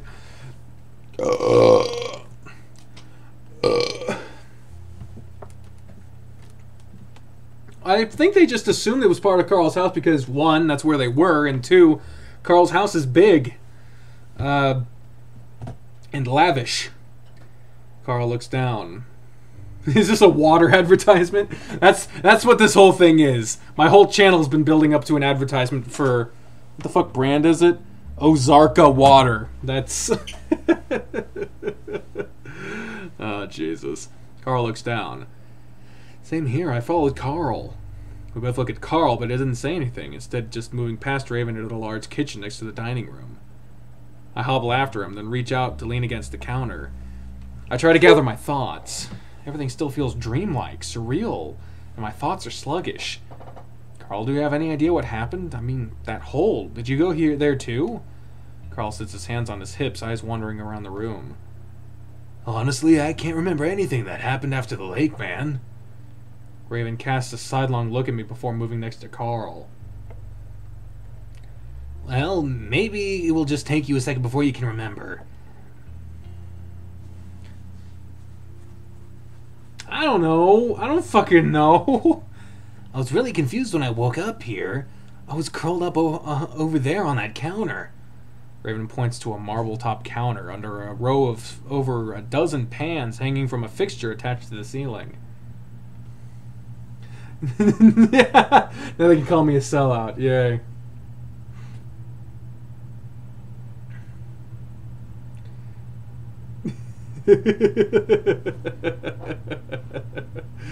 Yeah, Ozarka paid me to fucking play figure games for a year. We stand there in silence as I imagine we individually absorb the situation we're in. Carl, are you sure this isn't some extension of your house? Maybe something that leads out into the crawl space, out of the crawl space? The Ram laughs, but it definitely isn't genuine. Dude, I'd like to know if this was part of my house. Unless my parents just been building the secret kitchen underground for who knows how long. All fucked up with my stream here. What's happening to the stream? Internet thing. Carl finally turns to me at that point. His brow furrowed. Do you think I had something to do with this? Even though I was implying that he might know more, Carl's sudden jump to being defensive catches me by surprise. No, I just wonder if you might have any more ideas since it's your house, you know? Comcast is tasering us. Carl laughs again. I'm struck by the fullness of it. Usually when Carl laughed, it was crackly and half-hearted. Now it's loud and a little abrasive. Think I just waited in the shadows and drugged you all with acid or some shit? I don't respond, just watching Carl as he stares back at me, breathing hard. Raven coughs loudly. Hey guys, let's calm down. You know, I'm kind of hungry. Why don't we make some food? It seems to break Carl out of his stare down with me as he looks over at Raven and huffs out one of his more characteristic chuckles. Really, Raven? Yeah, that always makes me feel better. Raven starts opening up cupboards, but each one is empty. Carl turns back to me, frowning. Sorry, Chase, I'm just fucking freaked out too. Thing is, I don't think we're in my house anymore. He chuckles again. I mean, are we even in Echo? What time is it anyway? I reach in my pocket to check my phone, and that's when I remember I have a fucking phone. I almost jump with the realization and shove a hand in my pocket and pull it out. Why didn't they think of that before? What? Phone! I pull it out excitedly and hit the button to turn the screen on, and I'm met with a black screen. My phone's dead. Fuck. Are you kidding me? I hold the power button down, but nothing happens. Look up to see Raven and Carl getting similar results. Raven shaking is as if that's going to help. Carl shakes his head. I don't think we're in Kansas anymore. I'd like to not be in Kansas anymore. Fucking hell. Were we out that long? This is crazy. I press a hand to my face for a moment, the idea that this could still be some sort of dream coming to mind. I remember after taking an overnight job back when I was a freshman and how that had fucked up my sleeping schedule. That in turn gave me all kinds of fucked up realistic dreams. Sleep paralysis plagued me to the ends of my wits, and I remember one time I thought I'd never be able to get up. I was stuck in bed, but each time I sat up and thought it was over, I'd end up sort of waking up again, still lying down, stuck in my paralysis. Dreams within dreams within dreams. No food either. My scattered thoughts collect together long enough for me to decide on the next course of action we should take. Alright, this is stupid. We should go out and look around. We'll find a way out eventually. Yeah, we need to do that. I looked around a little, but didn't find anything. Yeah, what kind of supernatural shit is going on here? But the pain that's shooting up from my ankle is very real, and just glance down at the ever-growing swelling confirms it. The suspicion that we've somehow been drugged grows, but I don't want to upset Carl again, so I don't mention it. Okay, yeah, let's stick together and go. We'll find a way out. Aw, I'm hungry. We can eat when we get out. There's no food here anyway. His name isn't Ben Gay, damn you, Amron. It's John Begay? Is it? Yeah, John Begay. Oh, jeez. Furniture ladder. I don't know what that means. Oh, fuck. Carl's at my side instantly, reaching out a hand to steady me. Dude, you alright? What happened? I lean all my weight on the counter at this point, just letting my foot dangle as I hold off the ground is painful. He fell down a ladder and landed on his foot wrong. What? But it's only now that it's really starting to hurt. I say it through gritted teeth. Yeah, Raven does seem to be oddly nonchalant about almost dying a second ago. Yeah, John B. Gay. I say it through gritted teeth. The pain is actually making me sweat, and I'm realizing I may have done more than just sprain it. I don't think I can walk like this. How'd you fall down a ladder? He woke up in an attic here. Carl hunches down in front of me. My stupefied brain thinks up a butt sex joke, but I managed to keep it canned. You sure? I could just lean against you. That'll take too long. Besides, it looks like you can't walk at all right now. It's all Raven. That's so Raven. Hesitantly, I let go of the counter and let myself sort of fall forward onto the ram's back. He's sturdy and barely budges as I lean all my weight onto him. Carl reaches back with both hands and hitches my legs off the ground as he stands, and I feel all the muscles in his back flex as he does. Damn, Carl, you work out? Carl grunts. Little bit. I move my head to the side and keep from knocking my nose against his horns. It's a smart move because just then Carl nods his head in Raven's direction. Hey, I know this is kind of fucked up, but maybe grab a kitchen knife? Raven raises his eyebrow at Carl. Why? I immediately see what Carl's getting at. We have no idea where we are or who put us here. Might be safe to be ready to defend ourselves, you know? And you said you saw something in the smoke. Raven's eyes widen and he reaches out slowly to pull a knife from a silver-looking knife block. The husky frowns at the shing sound it makes. His ears down and elbows in. It's clear he's never used anything as a weapon before. But I can't blame him, neither have I. You used a broom! I remember that. You were ready. Ow. Ow. Butter up the pooper. God, what the fuck? Yeah, and now we're giving the suspicious acting canine a knife. I don't know if I should be the one to do it, though. Well, you're not strong enough to hold Chase. Well, I've got my hands tied. He looks back at me. If anything happens, though, I'll have to drop you to help him out, okay, man? I chuckle softly. Yeah, no problem. Let's just hope that doesn't have to happen. And with the shaky husky in the lead, we set off back into the hallway. Immediately, it's clear that wherever we are isn't very large. 4 identical hallways lead us around in a perfect square. Each hallway has 3 doors to the right, 1 on the left, and a hatch in the ceiling that leads to the attic. What also becomes immediately clear is that the door on the left leads into the kitchen, but from the kitchen, there's only that 1 door out. What the hell? Each time we open the door to the kitchen, we come to realize that the angle in which we enter is the same. The first time this happens, we're mostly just confused at, oh shit, we just got ourselves a super chat donation from Tanner Howell, $1.69. There we go. Thank you very much, Tanner Howell. And now it is time to go into the box of things. 69 here. And the suggestion is a Don't Get Me Started for Marvel. It was really weird to just sort of go out of this from out of nowhere, but don't get me started on Marvel. Look, I fucking love comic book movies. I love me some comic book stories, but I gotta tell you, Marvel, it sucks. I really like Marvel.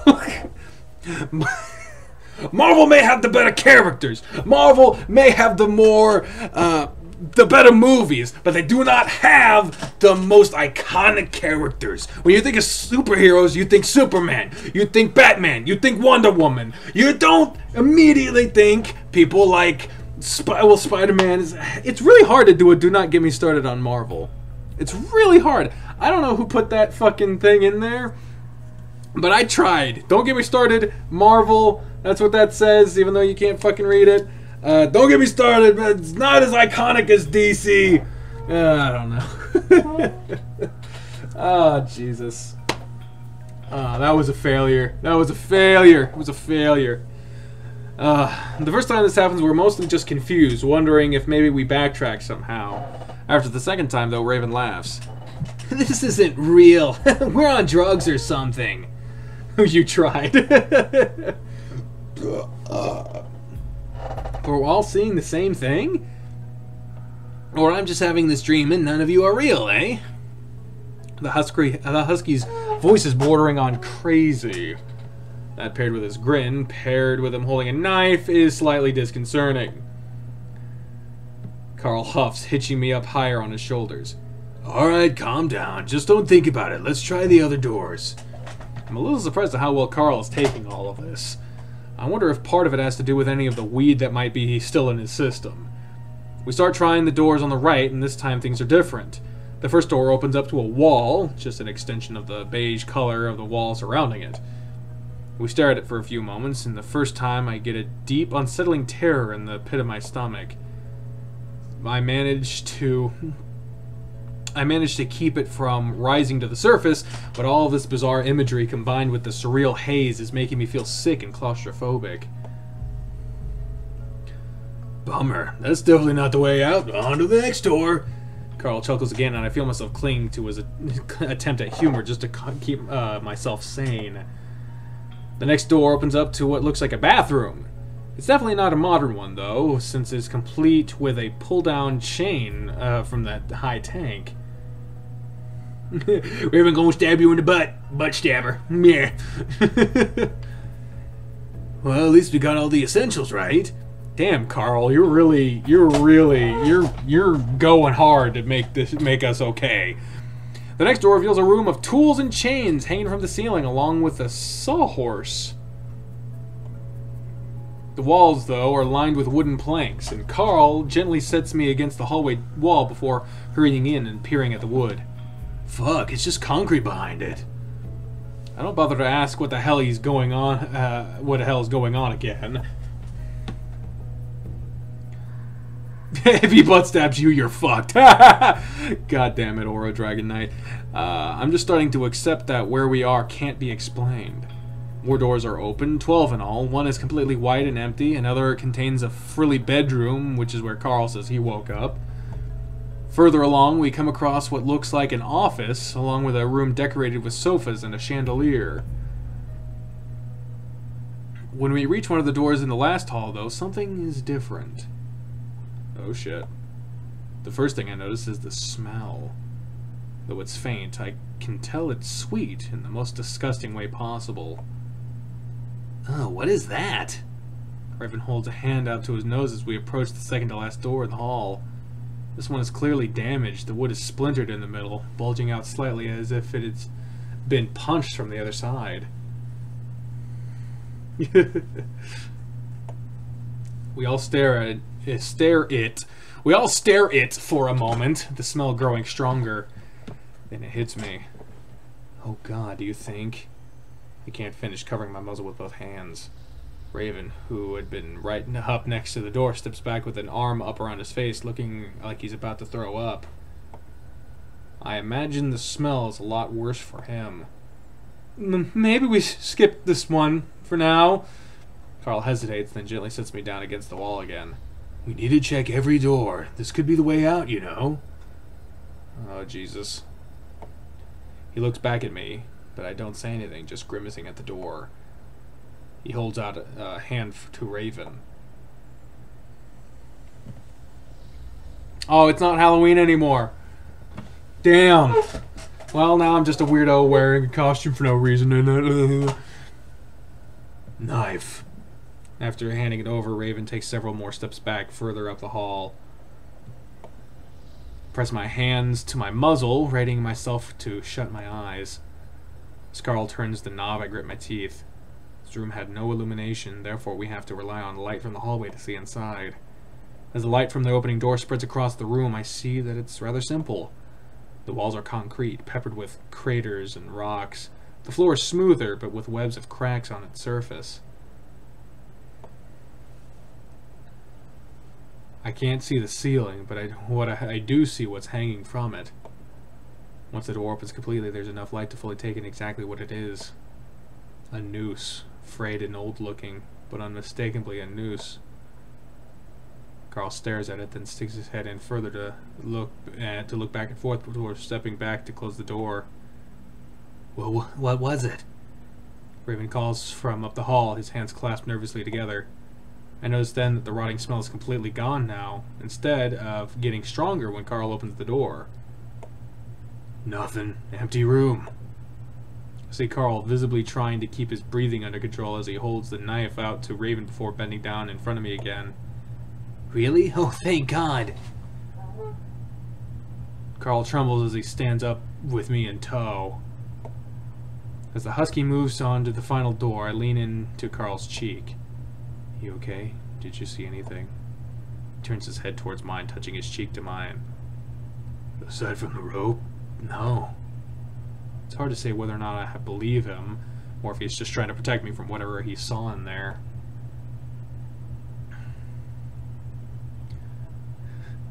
You guys talking about hope bagels for? What the fuck? Either way, I don't press for it. The last door is locked. It's big and made of small logs. Its deep brown color contrasts with all the others.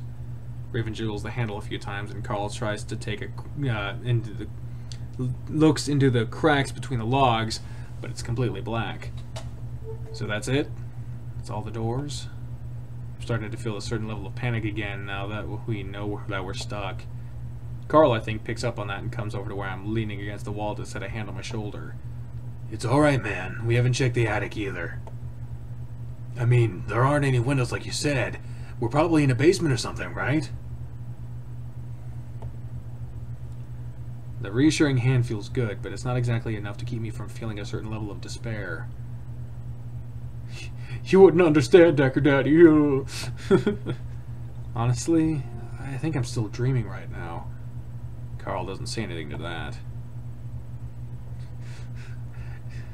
Danganronpa? I don't know. Yeah, y'all are talking about some non sequitur shit.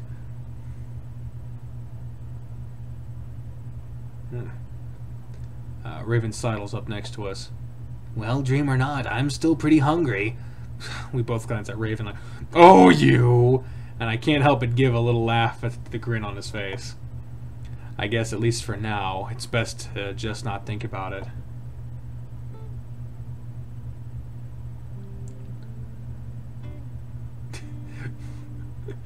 What the fuck are you guys doing? Despair, hope, bagels, Danganronpa, what? Danka means Ropa. We head back to the kitchen, which doesn't take very long because every door to the left leads to it. We all split up to search the many cupboards and drawers of the kitchen for food. We come up mostly empty, only finding silverware and cooking utensils here and there. Hope you got your shitting pants on. Because of my injury, I cover a lot less ground, only able to hobble around along the counter, using it as a crutch as I move down a lot of cupboards. Even if we were able to find any food, there's no way I'd be able to cook it. The only thing I'd ever been able to make on my own was a grilled cheese sandwich back when I was in high school. Even then, I'd almost burned down the house when I dropped a piece of bread on the gas stove. In a panic, I threw the flaming bread across the kitchen into the living room.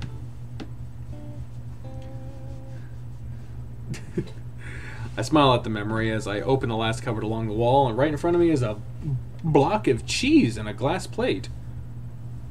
What? What? Next to it is a loaf of bread and a plastic bagging and a small square of butter wrapped in wax paper. What? I stare for a moment, waiting for the food in front of me to disappear. I even blink a few times to be sure. Guys, what's up? You seeing this? What? Cheese, bread, and butter. I stand to the side and Raven perks up. Oh, you found food! I swear I already checked that cupboard. Raven is next to me a few seconds later, reaching in to take out the food. For a moment, I swear the bread blurs as he pulls it out, and I have to shut my eyes for a moment to keep from feeling sick. I feel Carl support me from behind, his hands on my shoulders. Whoa, dude, you alright, Chase? I grab onto the counter again. Yeah, it's just... Carl waits for a moment. What? I was thinking about grilled cheese before I opened this cupboard. Like, you wanted a grilled cheese sandwich, but really badly, and it popped up? Sort of. Huh. Carl walks up to the bread and bends over, observing it closely. It looks real. It is real! Raven walks up to the cupboard where he had pulled food from and closes it. Alright, I'm wishing for a steak! He closes his eyes for a moment, then reaches out to pull the cupboard back open, smiling expectantly. It's empty. Aww. Oh Oh, man. Well, grilled cheese isn't bad. Oh, that's funny. What? Oh, man.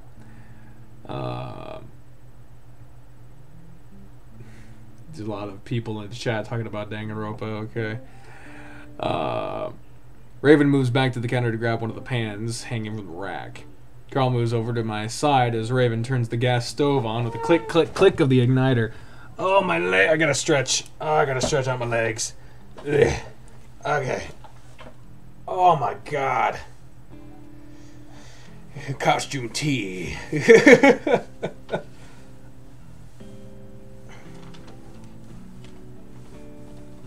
Jesus. That's better.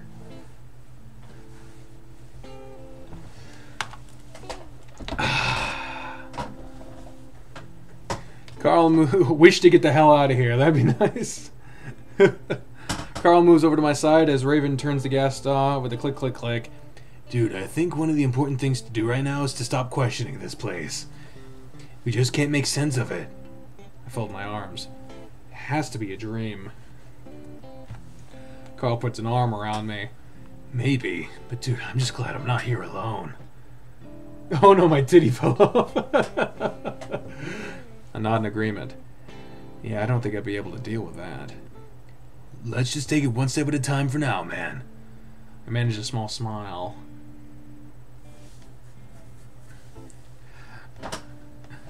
Oh, Jesus.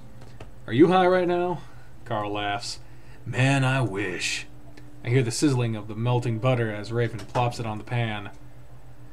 Carl and I go about setting slices of cheese in the bread as Raven starts searing them.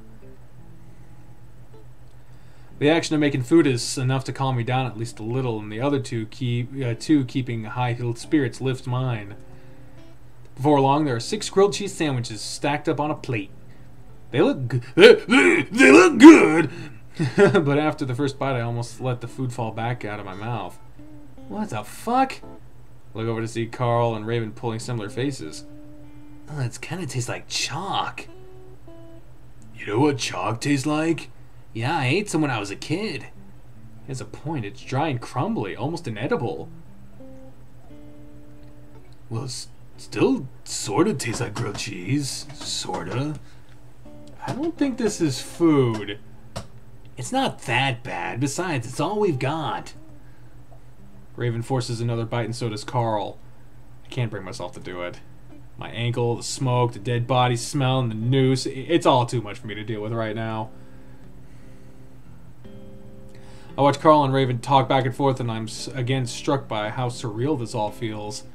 I think back to the time I first got stoned from a stupid pot muffin and how nothing felt real, how I felt like I wasn't in control. It's like that only 10 times. It's like that, but only 10 times worse.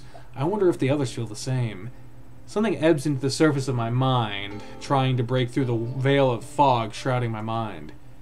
What are we doing? Why are we sitting here eating when we could be trying to figure out a way to get out? Get the fuck out! I open my mouth.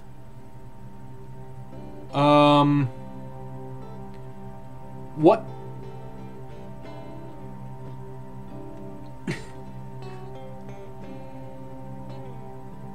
What? What is this odd music and... I struggle to keep my food down and instead choose to look hard at the tablecloth. You not hungry? Raven is looking intently at my half-finished sandwich. That was fucking weird. That was really fucking weird. Nah, you can have it. I slide my glass plate across the table to Raven. Carl watches me but doesn't say anything, slowly chewing. I subconsciously note that he'd eaten around the crust, leaving those on his plate. We start discussing what else we might have been able to do here, other possibilities of how we could get out. That was fucking weird. It's like, we need to get the fuck out of here. Only options are everything is fine. That was fucking scary. We discuss how we might. We start discussing what else we might be able to do here, other possibilities, and how we could get out. The attic is really the only place we haven't been yet, but because it's so dark, we're not so sure about going.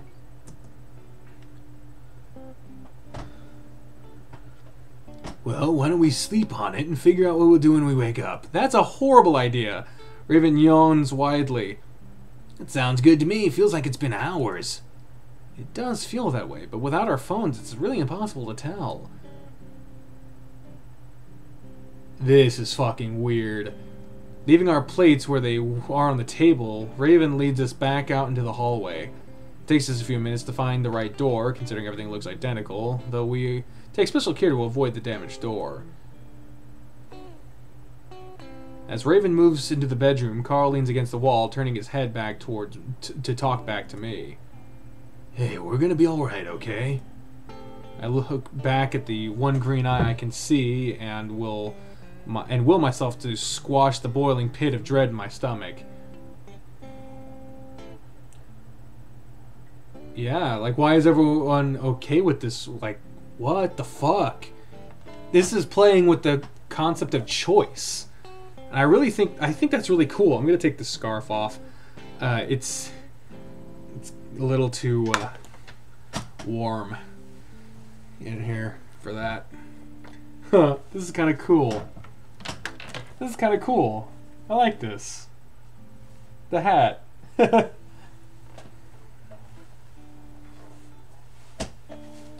There we go. I do have a neck.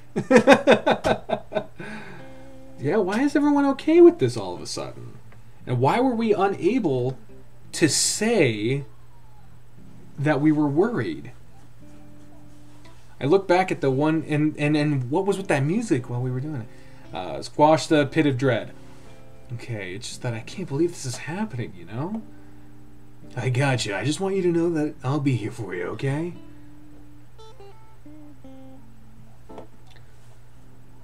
I look back at his gaze for a while, to the point where I think he's getting uncomfortable. I sigh. You guys are just acting really weird about all of this. Yeah? Well, I guess Raven is being Raven, but you're acting different. Really? How? I swallow. Just yesterday you were throwing up over a job interview, and now you're level-headed while I'm the one freaking out. I laugh a little. Just don't understand what's going on is all. Carl sets me down against the wall and turns to me with a hug. Hey man, I don't know either. I'm just trying to keep it together too. The hug surprises me, but I take it gratefully. I stare over his shoulder at the uniform hallway. Despite Carl's efforts, the worrying feeling returns. Raven pokes his head around the doorway. Hey guys, that little sofa thing is awesome. I'll sleep there. You two can have the bed. This is really weird, and of course, I dream. I'm running through the endless hallways. All kinds of hallways, including one that looks like a space station, and another that looks like a medieval castle. In each one, I run into locked doors. Because of this, I can only move through the halls, never knowing of what's behind those doors. Eventually, I wake up, but my dead limbs and heavy head tell me I'm not awake. Not fully. I brace myself and shut my eyes again. My heart thumps and stomach churns with the disappointment of knowing I'm still in that fucking bedroom. The one that tells me I'm still in a nightmare that's beyond the one I'm currently in. I feel things move around the room, hear things that sound like whining, crying, and screaming. Then I hear something in the ceiling moving above me. It has many legs, like a spider that weighs... Oh, what the fuck? Okay.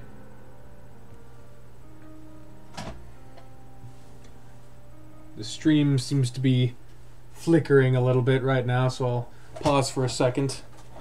Have a slice of pizza.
Pizza's good.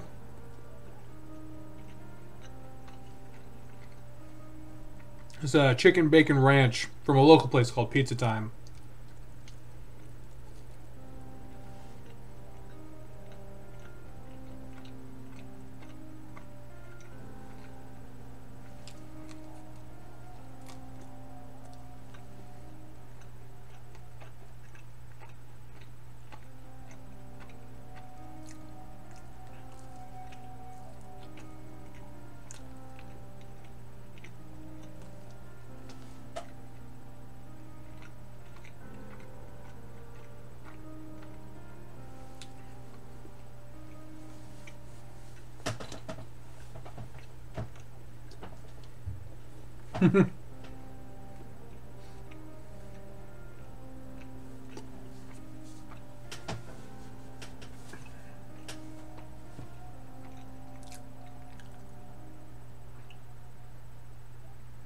I don't know how long this stream will be, but now the pizza's done. Sounds like an interesting pizza. I've descended into an ASMR channel. If I was, I'd have been chewing like way up here. Just doing that shit. Anyway, back to the game. As many legs like a spider that weighs hundreds of pounds. And then I'm free. I hold still as the gradual release of the paralysis seeps through my muscles and joints. At this point... Close, damn it. I don't know if I'm going to be streaming for too much longer. I didn't finish a whole pizza. Oh god, do that again. What, the chewing? I'ma fuck that pizza!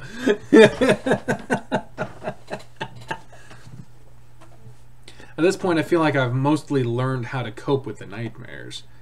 That thought would make me happy if I wasn't so crushed that I'm still here in this actual nightmare. Holy crap, those drapes are hideous. Also, yeah, a window. They said there were no windows. That's a fucking window right there.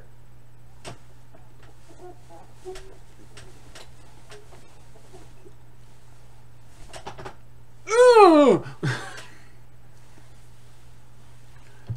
Immediately, anxiety rises back into my chest as I realized how fucked up this actually is. How much sense this doesn't actually make. As far as I can tell, we've been drugged somehow and moved to this underground hellhole as an experiment of some kind. Someone in Echo had to have done this. One of those crazy old people, maybe Duke. Who was Duke again? Duke, Duke was the guy in the driveway who was yelling and pointing and shit. Duh. That was weird. He probably built this underground maze just to watch us lose our minds, probably getting off to it at the same time. That's a bit of a jump! Bit of a leap there! I don't know about that. A window, forget about it! Use Carl's ears to fly for freedom. Yeah, maybe it is. Well, it looks like there's a light behind it, but yeah, maybe it is just a wall. I grip the bed sheets and grit my teeth, grimacing at the ceilings as I try not to cry. That had to be it. This isn't some kind of supernatural alternate dimension. This is real, and someone's fucking with us.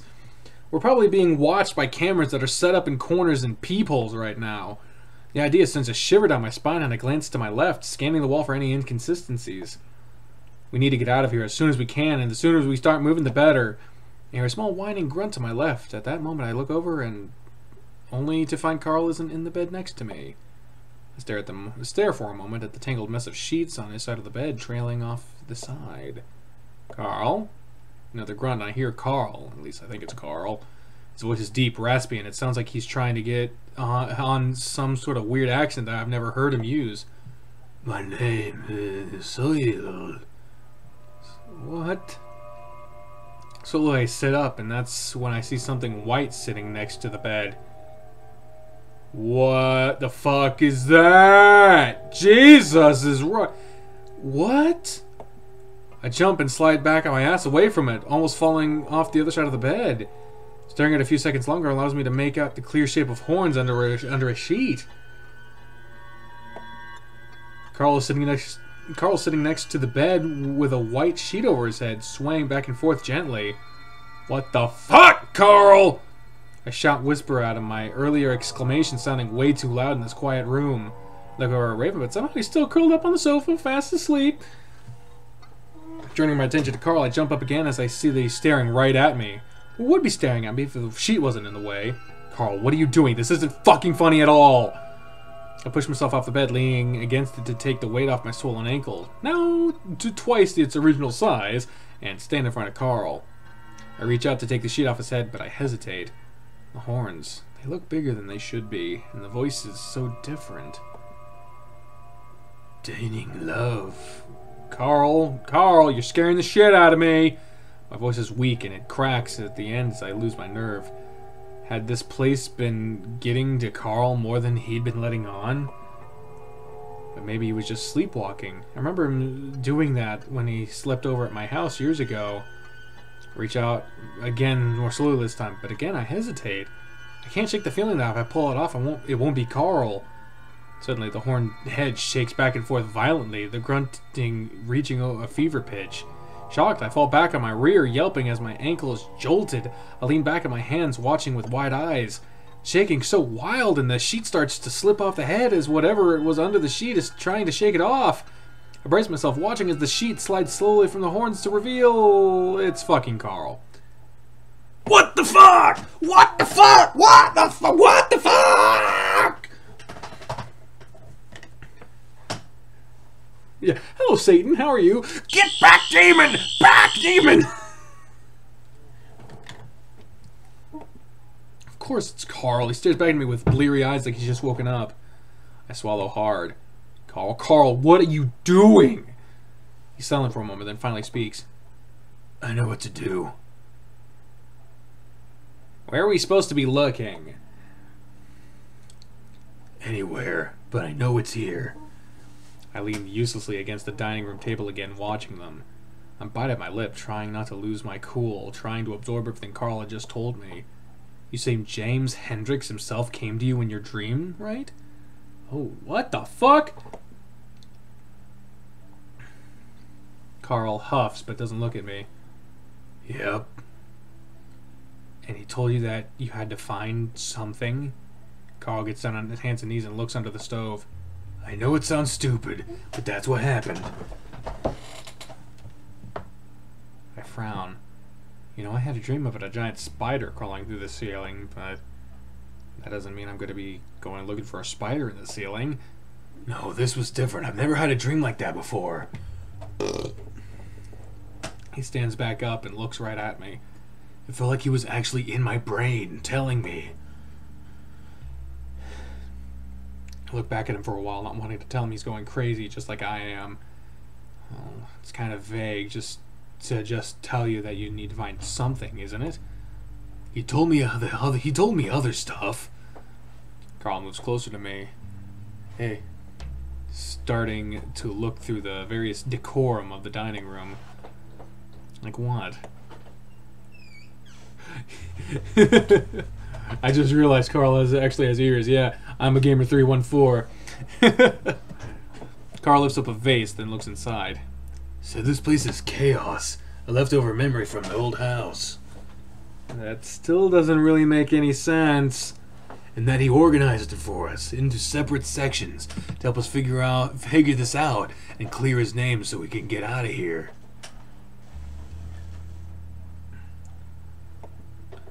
How is clearing James Hendricks' name going to end this?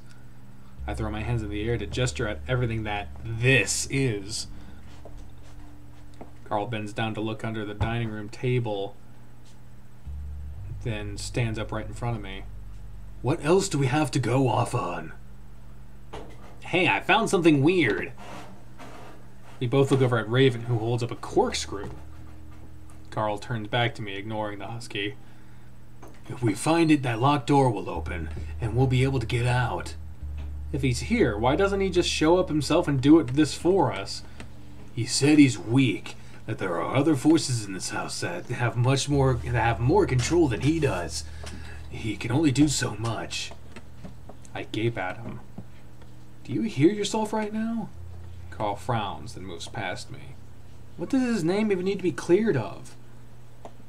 I feel tears starting to sting my eyes again, but because now I think I'm the only one here who's realizing how crazy this all is. Don't you guys get what's actually going on here? Raven stops rustling through the drawers and looks up at me. You okay, Chase? No, because someone fucking kidnapped us and put us in this crazy maze dungeon, and we should be trying to figure out how we can get out. It's quiet for a moment as Raven and Carl exchange glances. It's okay, Chase. We're gonna get out of here. I lean my head back in despair, about to cover up my face with my hands, when something catches my eye. In the chandelier, a small white envelope is wedged between the glass ornaments. I squint to make sure it's not my watering eyes creating an illusion. Yes, there's definitely an envelope up there. Diamond patterns from the crystal cast across its surface. Guys? Carl ignores me as he continues to shuffle through things on the counter behind us. Carl, I found something. I point straight up at the chandelier above me. Carl stops then, finally, and moves next to me, looking up. Is that a letter? Looks like it. Do you think... Is that what you're looking for? Carl gets up on the table, wobbling slightly as he reaches up to pull the envelope from the crystals.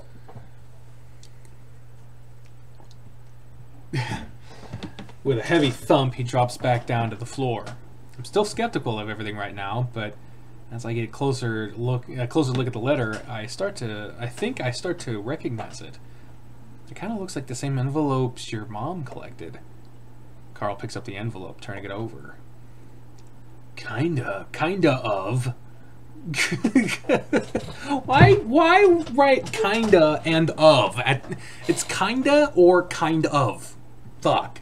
It just says John on the front. John Begay. And James Hendricks was accused of sodomy. Carl opens the flap to empty out the contents. Isn't it the guy that... Whoa! The letter lights up and what sounds like a match being struck accompanies the flash. Carl gasps and drops the letter, shaking his hands. It's on fire! Shit, put it out! I stupidly wonder if the lights had somehow set the letter on fire as Carl starts trying to smother the letter with a sleeve. At that moment, a great moaning sound shakes the walls, almost knocking me off my feet and sending plates crashing to the floor. I cling to the table as the plates fall from the counter and the chandelier swings above us. The deep groaning coalesces into a scream that makes me clap my hands over my ears. Carl's staring at the ceiling, his eyes wide when we hear another hissing sound. Jerk my head to look back in time to see a gush of inky black smoke burst from the stove. Another scream accompanying it. Oh shit.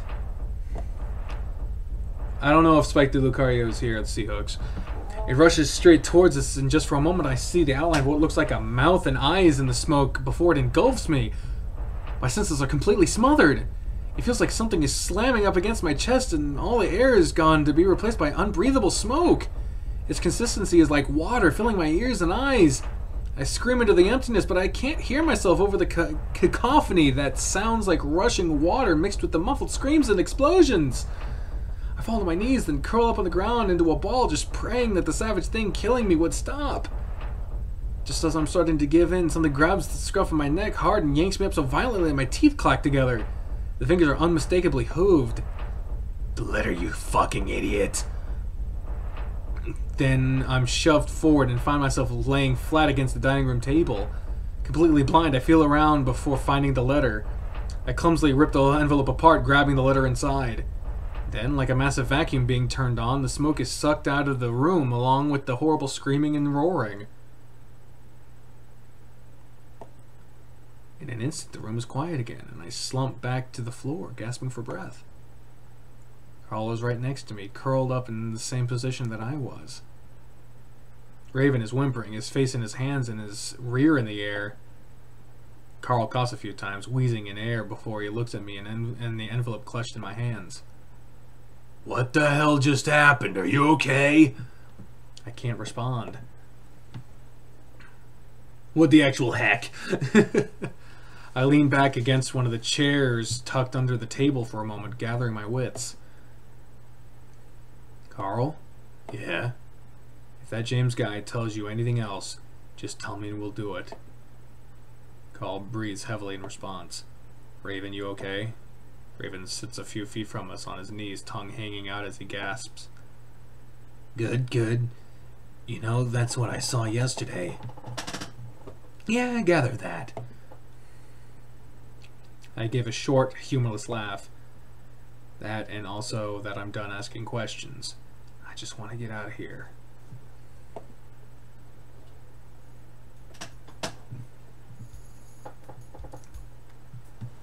I hope you're okay, I'm a Gamer314. After a few moments of catching our breaths, I turn my attention back to the letter. Somehow it's completely undamaged despite catching on fire. It feels crisp and new, and the ink almost looks fresh. It definitely looks like it came from one of the bins in the crawl space. But if that were the case, then there's no way it would be in the great condition it's in.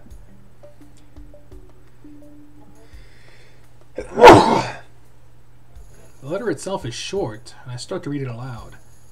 My dearest John, the militia grows more agitated by the hour, and I feel that they will demand a search of this mansion. If that does indeed occur, I will do everything in my utmost power to hold them off. I look over at Carl, wondering if he just wanted to read the letter instead, but he's looking right at me. They will never find the room I've left you in. Do not fear. Carl moves closer to me, his hand reaching out to grab my shoulder. Carl?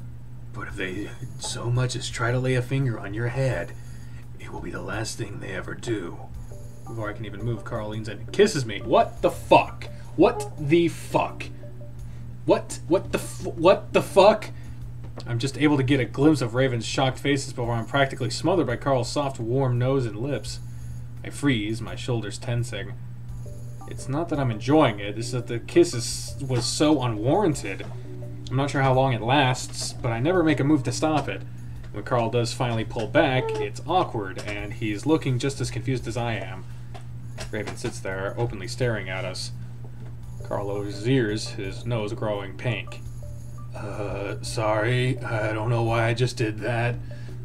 Yeah, oh, that's gay. I clear my throat. Yeah, right the fuck out of nowhere. I'm pretty sure this has something a little bit more than just forced romance behind it. Don't worry about it. This place is doing weird things to me too. Aw, that was cute! Raven, could you help me up? I mostly ask him so I won't dwell on what just happened. Carl clears his throat. Well, I think the door's open now. Let's go check. We make our way slowly down the hall, Raven just behind us. I lean in closer to Carl's ear so the husky can't hear.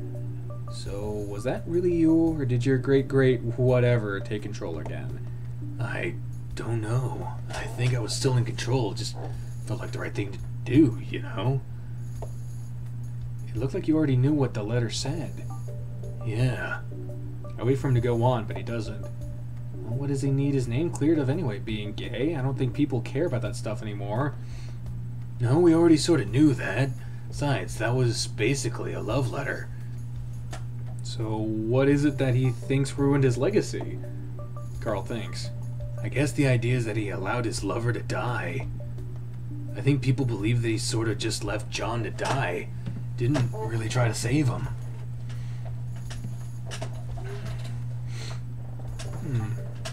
This whole mess seems like a pretty roundabout way to go about that, in my opinion.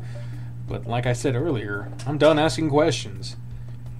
That was kind of nice. The kiss, I mean. Carl looks back at me with one green eye. Yeah? I smile a little. I guess the fact that something had been growing between us since the beginning of the week is pretty undeniable. And now we're here in this crazy alternate dimension with smoke monsters. So, fuck it, I guess. Lean forward and kiss his big soft cheek. Yeah. Carl grins and is about to say something when I catch movement out of the corner of my eye. What? Immediately afterwards, I hear a dull thump and Carl grunts, his eyes bulging out before he crumples, sending me to the floor with him. Oh my god! I I yelp as my ankle bangs against the floor and I roll onto my back, teeth grit, straining to reach down to hold my foot. Whatever just hit us is standing over me now. I raise a hand feebly to hold off the next blow. When it doesn't come, I lower it and slowly look up. Jenna? What? Jenna stands there stoically, holding a what? Holding a what looks like a small wooden stool. Jenna, what? How did you get here? Jenna slowly sets the stool down, slowly seeming to recognize me. I lean forward to feel my ankle, the pain radiating from it in hot pulses. Chase, are you okay? What happened to your leg? I sprained it.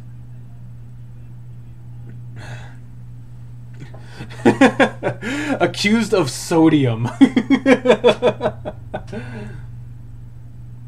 Hey, Jenna, it's been a while. Guys, Carl's still fucked. I look over at Carl, who's still curled up on his side, his arms wrapped around himself. Carl, you okay? Then to Jenna. Did you hit him? Jenna walks past Carl and crouches down next to my leg. This looks really bad. Yeah. Carl, are you okay? Carl grunts and turns over to face us, a hand on his chest. Jenna, what the fuck was that? Jenna looks at my ankle a little while longer before standing up and looking around. When it doesn't look like she's going to answer, Carl sits up. How did you find us here? Raven perks up. Yeah, is there a way out? Jenna finally looks down at Carl, and I note the complete lack of concern in her eyes. I came to your house looking for TJ and ended up going into the basement. She looks down the hall again. And I ended up here somehow. I blacked out before I did, so I don't know how to get out. Carl finally stands up, wearily eyeing the stool held loosely in Jenna's hand before bending down to help me back up. If you recall, it is a theory in Chase's mind that John Begay is Jenna's ancestor. So if Carl is getting possessed somewhat by the spirit of James Hendricks, then Jenna could be getting possessed by John. And if James left John to die, then John could have some residual hate for James. Therefore, the attack and the increase in aggression between them. So I don't know, man. I don't fucking know. Oh shit.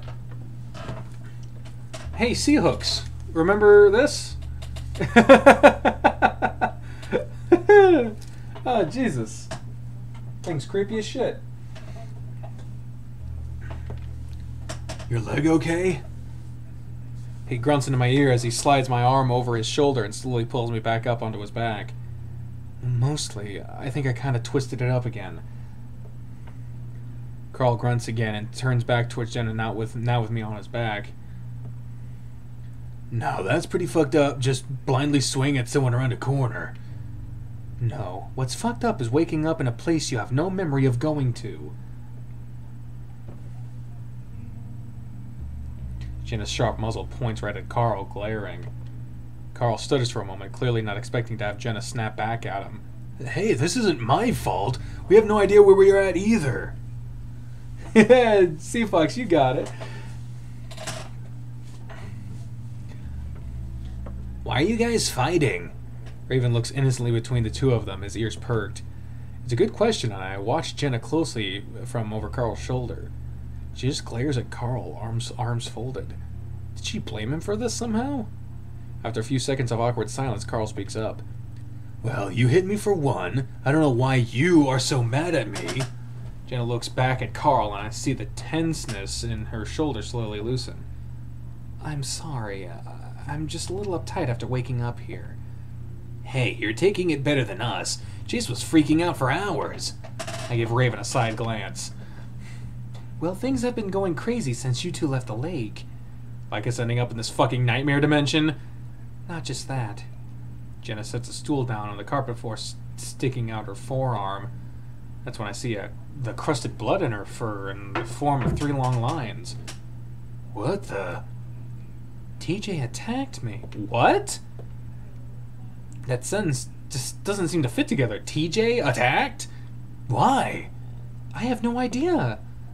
The faraway, vacant look Jenna had in her eyes earlier is fading to be replaced by a more concerned expression I better know her for. He's been losing it ever since Flynn tried to grab him at the lake. I start to feel a little sick to my stomach. Why? Seahooks is gushing right now. Let me see if I can keep him in frame there. This game is really going to get fucked up soon? Well, let's just fucking keep going then. He wouldn't tell me. He was just acting anxious, kept looking over his shoulder. But isn't he sort of like that most of the time? Jenna folds her arms, then shakes her head. No, he kept looking around, kept saying he was seeing things. She stops short. Like what? Jenna looks up. Sydney. We're quiet for a while. It seems like all the rumors of this town are true. Everyone is crazy. This isn't normal at all, even in Echo. Jenna looks at Raven. I'm sorry, who are you? Raven grins. No, I'm sorry. I'm Raven. He sticks out a hand. Jenna looks at it before turning to me. Oh, you bitch! Oh, don't leave him hanging! The poor man, no! Chase, something was going on with Leo, too. He kept asking around for you. Then he ran off saying he had to take care of some things. Oh, I don't know why. I tried to think of what Leo might have wanted from me, but I draw a blank. It could be anything. Anyway, I'd been trying to find TJ for a good part of Sunday, I should say. But I don't even know what day it is anymore. Rejected! Tried Carl's house since I'd ran out of any other options. Jenna goes quiet, then reaches into her pocket and pulls out her phone, holding it up, clearly looking for a signal. Just as I got to your house, Carl, I heard popping sounds. Jenna sighs and puts her phone away again. Gunshots. I'm pretty sure, coming from Main Street. Something's been happening to everyone. Yeah, I'm in the background. Seahooks. Woo! Seahooks on the live stream. Oh, shit. There we go. Jenna has no recollection of Raven. Is that interesting? I've never known these two to have met. Jenna slides her hands into her back pockets, looking around. And now this. Wow. So something fucked up is happening all over town. I think about Leo and TJ, and my stomach twists at the thought of them being out there. I could only hope that they were able to get out somehow. At this point, I'm just waiting to wake up. We all are. Meth City, bitch. Yeah, especially after a giant smoke monster chased us all around the dining room. What? Jenna looks at me and Carl. Carl glances back at me, as if asking me to be the one to explain the impossibility that had just happened. Oh, I gotta adjust. Okay, coming back. Ugh. Let me see if I can prop you up here. There we go. No! Oh, it almost fell. I will not let you fall. Seahooks is staring into my soul. Yeah, that is a little creepy. That is a little fucking creepy. I'm not gonna lie. That is... He's just standing there, menacingly! Wait, SpongeBob! Wait, that's a continuity. Oh, Chase was supposed to be talking when Jenna appears, I think. I don't fucking know. I take a breath, trying to think of how I'm going to say this. Look up Echo by Howley on Patreon. That's did I add that in the description? I really should. I did. Okay, yeah, the Patreon link for... So at this point, I think at this point you're going to have to just go with whatever this place throws at you, Jenna. Yeah, we've all kind of accepted that's what's been happening. Well, we have to, otherwise it would just be us sitting around freaking out about how crazy this all is and not doing anything about it. stretching out my leg. And so far it seems we've at least been moving things forward. Jenna stares at us. What happened? And they died! Oh shit, my mouse is on screen. Let me fucking move that off to the side. We all stand in front of the wooden door in a half circle, none of us wanting to open it. So, this is all to clear James's name? Seems that way. Seems that way, I should say. I can't help but look creepy, and I am a nightmare animatronic after all. But why go through all of this trouble? I rest on my good foot on the carpeted floor while I lean in on Carl's back, wanting to give him some relief from carrying me all the time. Probably because of the smoke monster thing. It's trying to stop him. Maybe it's making all of these obstacles. Jenna had taken our whole description of what had happened in the dining room pretty well. She listened silently while I'd explained what had happened. Oh, Jesus. What had happened so far. So I guess if we can get his story straight, maybe get it out to the town about what really happened, we might be able to get out of here. Jenna eyes the door. You think that there's maybe a reason why this monster doesn't want James to get his information out? We're quiet for a moment. Well, we don't have much else to go on. Again, there's a long pause as we all contemplate what the hell might be behind that door. The pause is broken by a certain husky, though, as the white hand suddenly reaches out to grasp the handle. Maybe we've already done what needs to be done. I'll bet this gets us home. Raven! The heavy door pulls open slowly, with an unearthly squeal. What?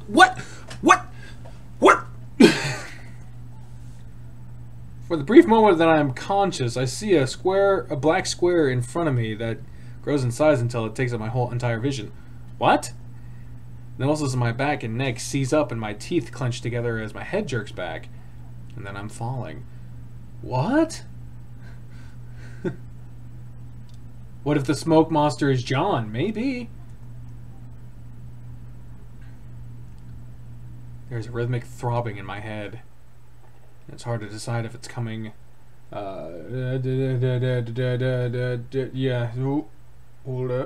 Hold up. Stream being weird. Bleep, bleep, bleep. Yeah, okay. But it's hard to decide if it's coming from inside my head or outside. The next sense to come back to me is touch. I feel a cold, hard surface under my back. It probably would, judging by the way my claws sink into it. Otters have claws? I don't know. I shift around a little, but I don't feel like getting up just yet. The smell is musty and old. I'm reminded of my grandpa's woodshed, a place I'd often go when I played hide and seek. The drumming sound continues, and the rhythm makes me think that it's definitely coming from outside my body. It does. It sounds tribal in a way. Where am I? On the edges of my memory are troubling images of endless halls and rooms, the smell of decay, and a noose. But I feel like if I block it out and just go back to sleep, I can erase all of it. I almost succeed, but then something brings me right out of my reverie. Carl Chase! I grimaced. The voice reminded me of something dark, cloudy. Help! The much louder yelp that follows has me rolling to my side, cracking my eyes open blearily. Now where are we? I'm in a dark room, very dark. The only source of light coming from what looks like the candle on a bedside table. A large bed sits next to it. I'm laying near the foot of the bed, and opposite me I can barely make out a wall next to which is a wooden box. Help! Raven's plaintive moan forces me to my feet, my joints cracking uncomfortably. As I drag my right foot up to stand under me, a blinding pain flashes on my legs, sending bright white across my vision. I let out a muffled scream of pain behind my clenched teeth, closing my eyes as I wait for it to subside. Memories are starting to flow back to me. There's a doorway in front of me, and I start to make my way towards it, hopping slowly on my left foot, holding the right off the ground. I come to a small hallway, one that branches to my left into a corridor of darkness. Right in front of me, however, is a set of stairs. Light glows at the bottom, and I'm pretty sure that's where Raven's voice is coming from. In fact, I'm pretty sure I can hear the other voices coming from there as well. I look down at my ankle, wincing as I see that it's gotten even bigger, more than twice its original size. It already said twice its original size, so... oh, God. Jesus. Oh, God. I'm starting to think that it's more than a sprain. I already said that, too. As I make my way down the stairs, cringing with every light hop, my stomach starts to sink. I remember now the weird mansion that we were just in, the doors and hallways and the smoke monster. And the door we just went through, whatever's happening to us isn't over yet. Whoa, what the fuck? When I reach the bottom of the stairs, I find Jenna and Carl standing around a tall brown wardrobe. As I stand there, breathing heavily, Carl turns to see me. Chase! He immediately rushes to my side, his hooves clopping loudly against the wooden floor. I think he's simply coming over to support me, but he wraps me up in a hug. God, I keep worrying that one of us is going to disappear. I'm glad you're here. Yeah, I'm fine. I was upstairs in a bedroom, I think. The anxiety I'm feeling over the whole situation goes away just a little. I'm absorbed by the soft warmth of Carl's body. Over Carl's shoulder, I can see Jenna watching us as her eyes narrow to expression dark. I'm about to ask her what's wrong when I hear a loud bang from inside the wardrobe.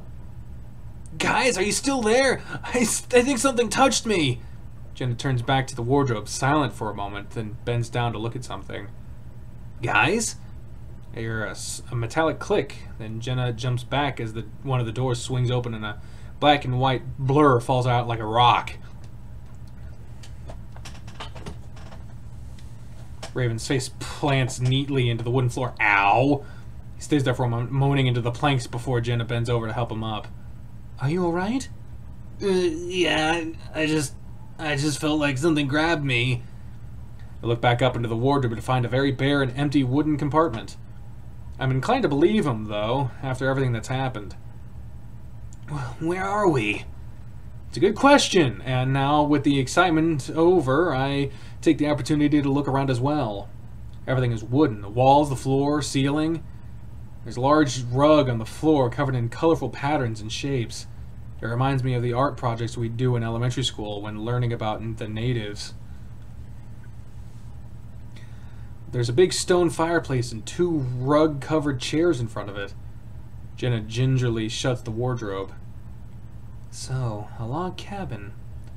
Does everyone remember where we were before? Yeah, that mansion place. So, we're still stuck in this dimension thing? I sigh, rubbing my face with one hand while I lean against Carl with the other. I'd long ago given up on trying to figure out exactly what the hell was going on. Like Carl said earlier, we just have to keep moving and hope we get out of here. What's that sound? The drumming that I had, though, was coming from within my head, had started up again. Drums?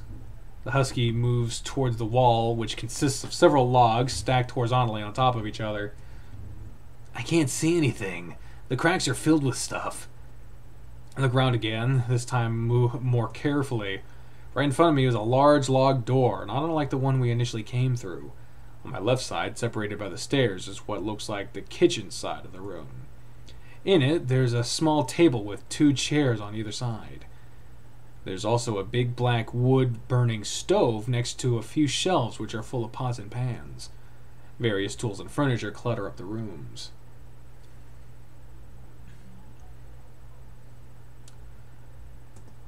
And there's a window. I point it out to Carl. Look, let's try to see through there. Carl pulls me into the familiar position on his back before clopping over to the window. The sound's a bit louder with my added weight.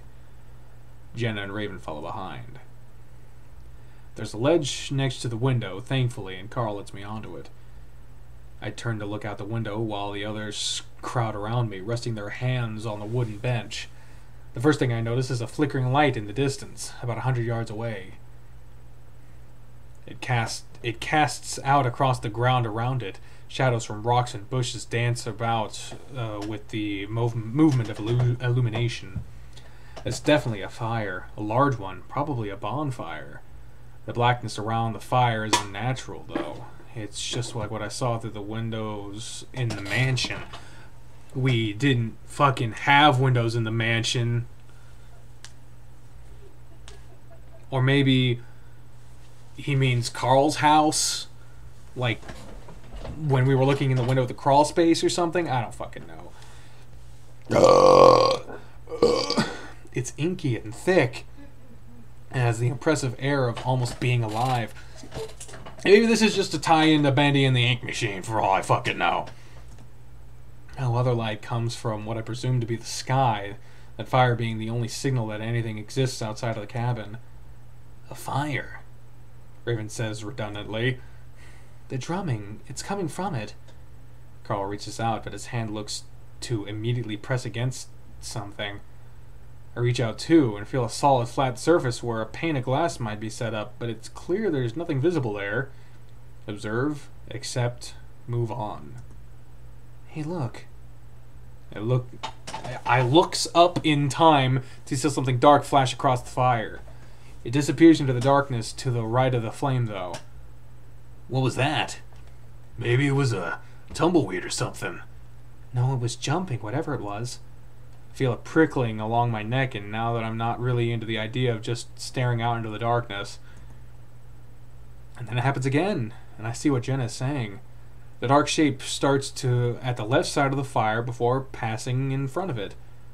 I get a brief impression that of a tail and ears, legs and arms pumping as if jogging in place. It moves past the flames, then disappears into the darkness again.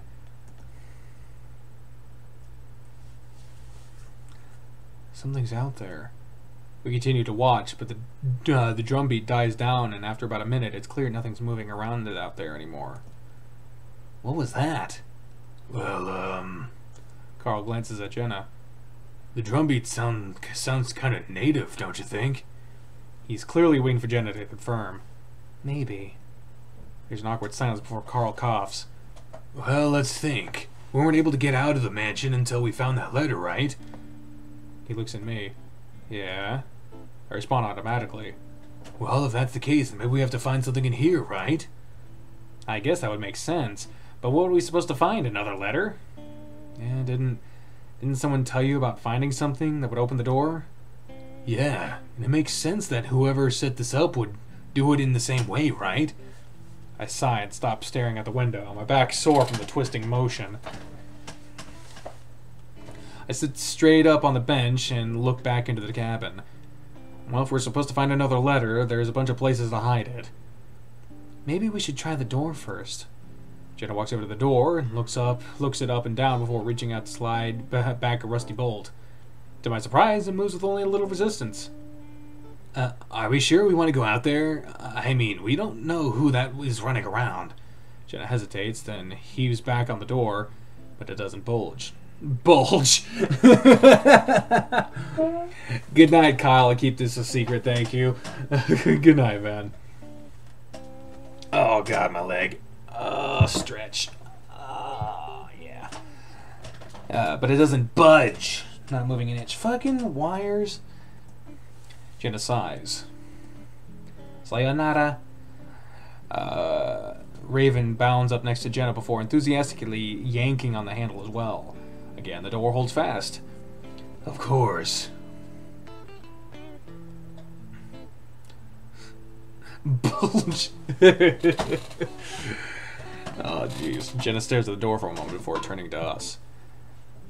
Let's take a look around upstairs. If we're supposed to find something, then we should start from top to bottom.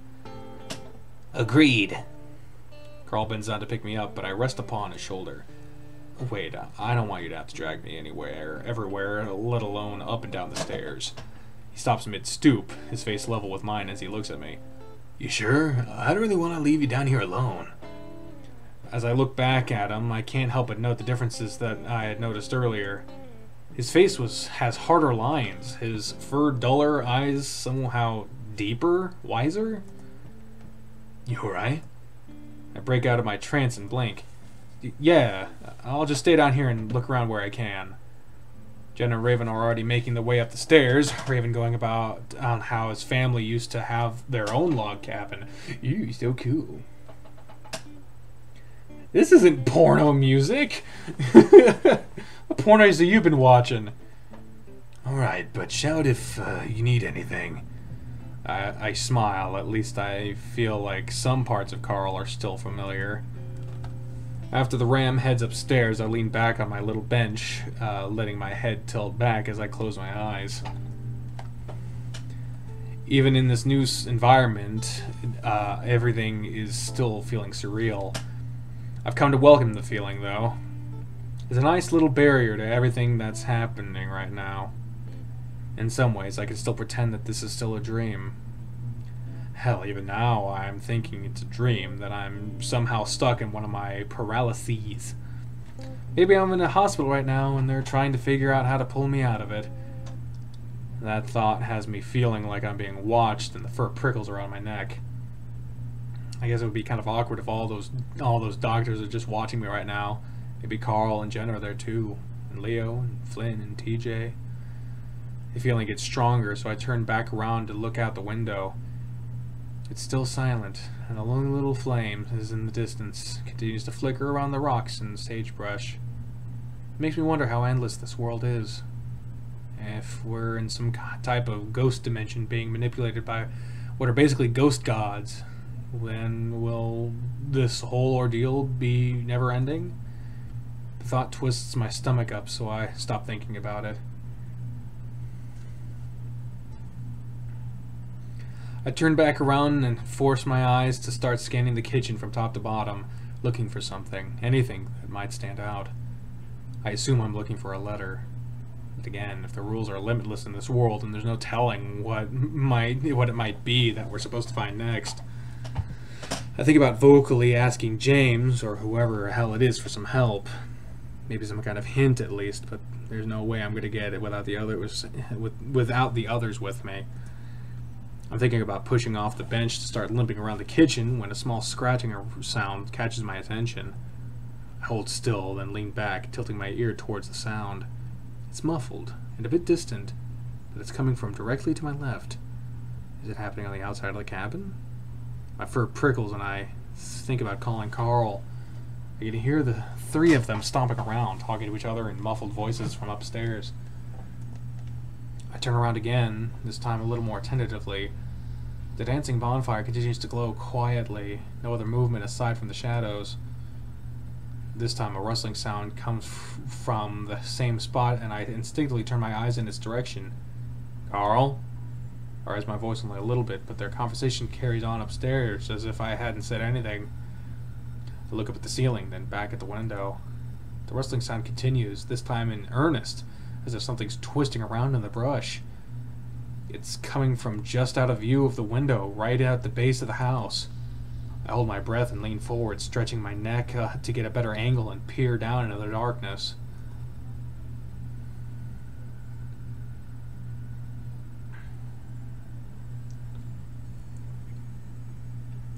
You woke up at 4 a.m. for this?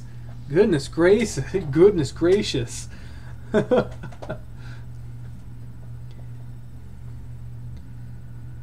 really too dark to see much, or at least that's what I'm thinking. Almost as if it has its own glow. A bright white face stares back at me from the darkness. Oh shit. My mind blanks and my body seizes up. And just like that, I'm in a paralysis, forced to stare down at the white face, the black eyes. It's as if the thing is holding me with its gaze, but as it does, its features become more definable. I see tall ears, a long pointy muzzle, a band of some type across the thing's forehead. Stop it. Something says it very deliberately through their teeth right in my ear. At the same time, the face flickers and fuzzes like a TV picture with a bad reception. The head twitches and shifts, and the muzzle opens, and the cackle that comes forth is all at once terrifying and familiar. At the end, the moment I'm released, my vocal cords start working at the same time, and I let out a scream as I fall backwards. I land on the wooden floor with a loud thud that shakes the pots and pans on the shelves. The The room spins and I feel like I'm coming right out of a dream, like I've been sleeping for ages. Oh, and there they are. The next thing I know, I'm surrounded by the 3 faces of my friends, all looking down at me. Carl grabs me from under the arms and pulls me into a sitting position, his face worried. But there's something else too. Anger? What happened? I'm startled by his abruptness and I stammer through an answer. It was a face out the window. What did it say? Carl, what are you doing? Raven reproaches the ram gently, his ears falling. Carl glances at the husky, then at Jenna, who's been silent so far, then back at me, slowly letting go. Sorry, I was just worried about you. What did you see? Did it say anything? It takes me a moment to find my voice. No, I didn't say anything. It just laughed. It said, stop it. Grr, you either... Grr, I'm stretching in anger. Stretching in anger. Oh, God. What did it look like? A fox, maybe? It had a band over its head. Carl's eyes narrow. Hey, I found something. I look up at Raven as he holds up a white piece of paper. What is that? Carl stands up, staring hard at the paper in Raven's hand. I don't know. Looks like a photocopy of a newspaper. Let's see. Gotta go to temple? I have fun at temple, Aura Dragon Knight.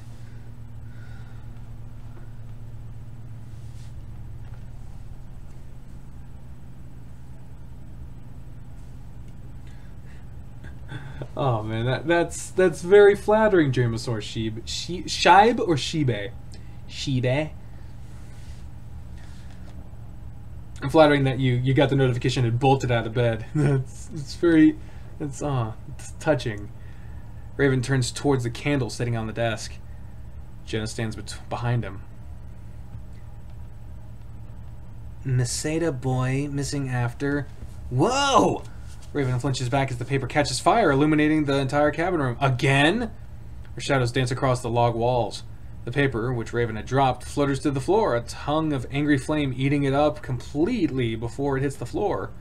While stare at the smoldering flake of ash on the ground. Raven, are you kidding me? But I wasn't even that close to the candle. That might have been all what we needed. But Raven stares at his hands, looking forlornly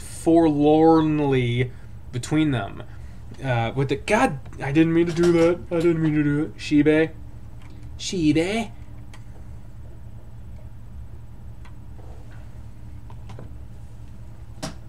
Oh, have fun at temple, you too, Samuel Fisher. Raven stares at his hands, looking forlornly between them and the candle, which seems to flicker innocently on the table. I rest my face in my hands. Well, what do we do? He wasn't near the candle. I pull my head out of my hands, not because of what Jenna said, but because of the way she said it. Huh? I've got a side angle here. You were at least 2 feet away. There's a brief silence. Jenna, what are you talking about? I don't know, Carl. What am I talking about? Jenna turns to the ram, eyes narrowed, teeth just slightly bared. I look at Carl. He's frowning, a concerned look on his face. Jenna, I don't know what you're talking about. I'm saying there's no way the candle burned that paper. Carl's concerned expression deepens, but there's also a hint of condensation there. What else could have done it, Jenna? This time the silence is heavy. I'm baffled by the interactions they've been having so far, and judging by the look on Raven's face, so is he. Hey guys, I'm sorry I burned it, but maybe we can figure something out from the title. Meseta boy missing? I look at Jenna. Yeah, Meseta, isn't that your tribe, or... Yep. I feel my face flush as I wonder if I'm being insensitive, like I think she knows everyone from the tribe. But what does that mean? A lot of people go missing out here. Well, it would have had something to do with James, right?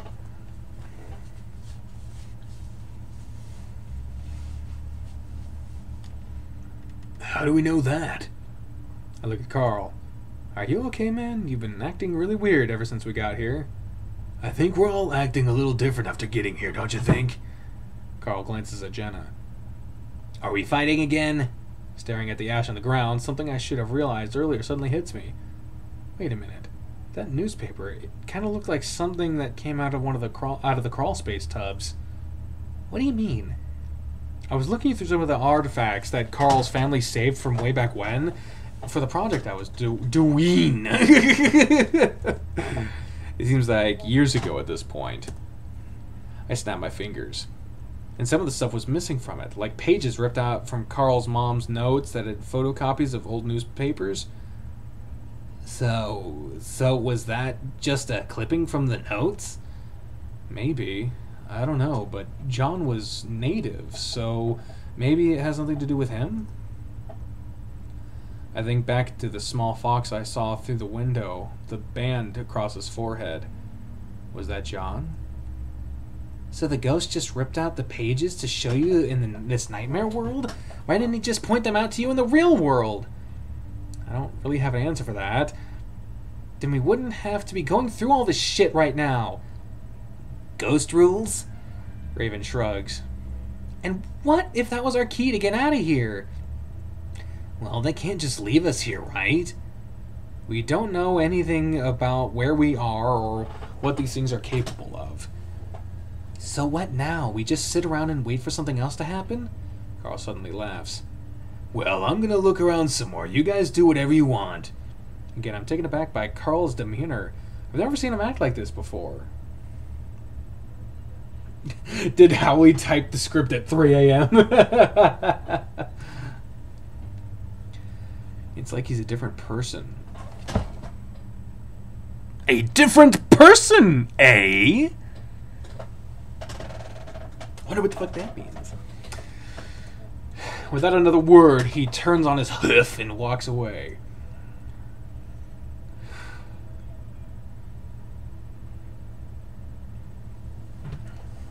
Over the next several hours, we search the cabin from top to bottom. I hobble around the ground floor, careful not to look out the window, even when the drumming starts up again at a few points. I check all of the shelves, under the chairs and tables, and the stove, and the pantry, between the cracks in the floor and the walls. We don't find anything. At some point, I almost topple over from dozing off, and that's when we call off the search. There's some discussion as to where we should sleep, as if we should do it in shifts. Jenna suggests she stay up downstairs while the rest of us sleep, just in case something else happens. Carl suggests that I sleep in the bed upstairs because of my leg, and I have to agree with him. Raven stays downstairs with Jenna, making himself comfortable in one of the chairs. As Carl hobbles up the stairs with me on his back, Jenna watches us the whole way. I sit on the bed watching Carl as Carl moves around the room, looking behind shelves and under the bed. The close-up startled me. Sorry, I didn't mean to scare you. Carl, I hate to ask again, but are you okay? He looks back at me. Yeah, I'm fine. I just want to make sure everything's safe for you. Thanks, it's just... Say you seem different, I guess. Carl looks at the ceiling, seemingly thinking. It's difficult to make him out in the darkness. I bet it's not difficult to make out with him in the darkness. Just like when he had a sheet over his head, I get the weird feeling that who I'm looking at might not be Carl. I think it's just that this has made me grow up. I realize how useless I've been. This is sort of an opportunity for me to actually do something. Help people, you know? Yeah. Sounds nice, but I can't get rid of the nagging feeling that something's off. It's in the way he talks, the way he moves, right down to his facial expressions. I swing my legs gingerly onto the bed and lay back. Carl comes over to sit on the other side. You gonna sleep here too? Yeah, you need me to get around, so I'm gonna be by your side as much as possible. Alright. Thanks. Oh, Decker, oh please. What happened? As we lay awkwardly on our backs for a moment, Carl suddenly turns into sides and pulls me into his chest. That's another slice of pizza.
Okay, Harry, I'm sorry. I guess it makes sense after all our semi-confession back in the mansion. He nuzzles my neck, but again, the action is weirdly unnatural. Even with this big, warm body next to mine, it takes me a long time to fall asleep. I open my eyes and clearly I can make out in the dark cabin room. Again, you've been making out in the room. My heart sinks again at realizing where I'm at, but it's more subdued this time. Guess I'm getting used to my new life. My mouth is dry, very dry, and I feel like I need to find water. I'm not going to get back to sleep. I sit up.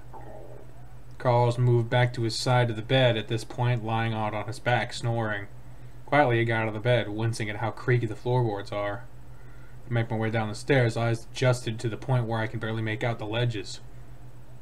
When I reach the ground level, I see that Raven is splayed out on the carpet, snoring as well. I shake my head before moving to the kitchen. Jenna isn't there, and I wonder where she might be at. Was she in the other room upstairs? Maybe I just missed her when I was distracted by Raven. Looking around, I see a small cup sitting on the table. I'm almost positive it hasn't been there before. Well, hasn't been there before, but maybe Raven or Jenna had set it there. Walking over to it, I'm relieved that it's filled with what looks like water. Isn't that fucking handy? I pick it up, sniff at it, not really getting a hint of anything. Tentatively, I take a sip, and immediately spit it out.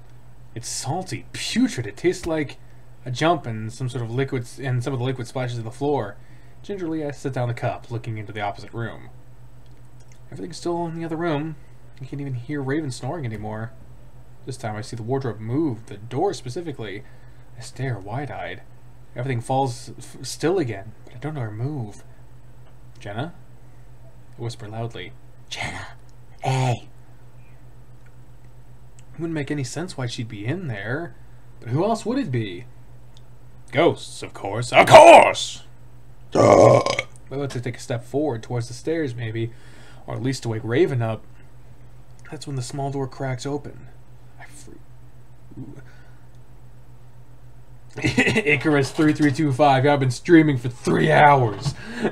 Oh shit! I didn't read it. I freeze all of the fur on my body standing up. Ass. Tastes like nut. James. Words die on my tongue as something long and black slides out from behind the door. Ugh. It dips down towards the ground, and only then does it vaguely take the shape of a foot. Another long black tendril follows, slightly ahead of the first one. When it touches the ground, it takes the shape of a hand, resting flat on the wooden floor.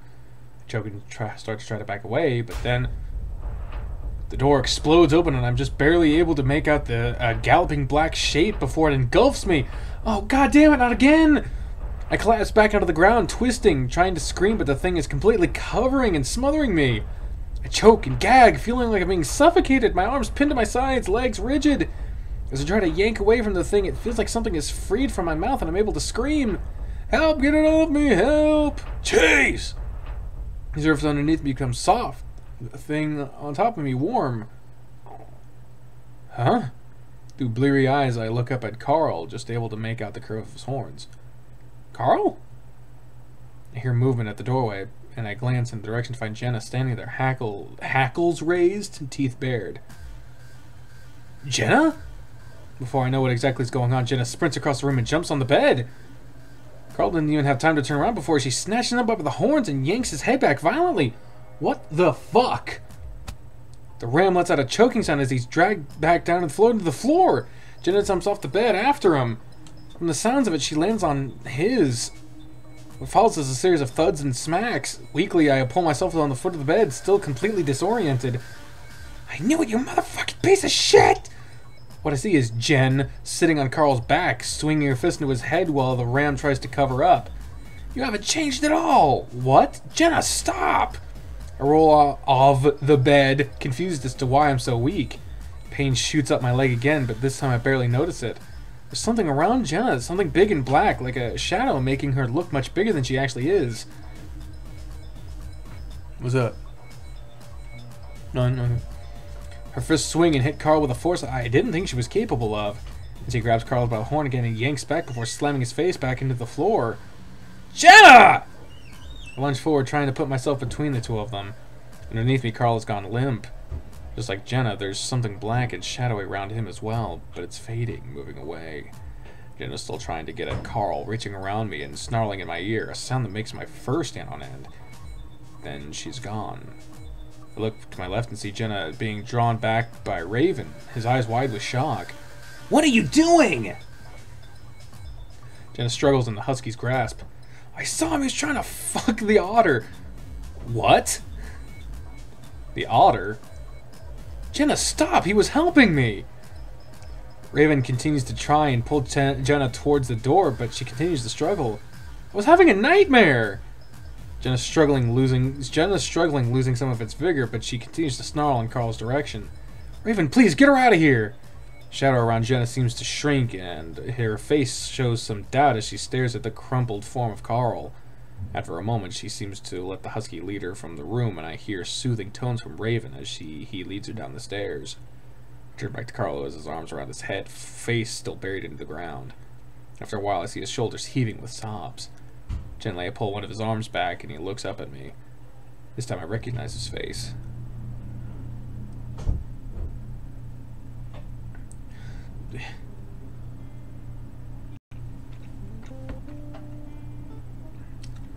He sits there silently, looking at his hands while I work. At least nothing's broken. Damn, dude! Dude, what happened? I'm not sure if he's talking about what happened with Jenna or just everything. Hey, Tiger O'Neill! What's up? I've been asking that same question since we got here. He looks at his hands again. It felt different. I sit back and look him over, satisfied with having cleaned up most of his face. You were acting different too. I felt like I knew everything. I knew what I was doing. You were acting really confident. I agree and set his bloody shirt off to the side. When I look back at him, he seems so sad and beaten down that I have to hug him. You're gonna make me start crying again. His voice cracks, but he hugs back anyway. I'm just glad you're back. I felt like I was talking to a stranger. Carl leans against me and sighs. I don't know if I'm glad, though. It's like I just came down from a huge high. Oh, here comes the big boy. I rub his shoulder for a while before I venture forward with my guess. Was it James? I don't know. Maybe?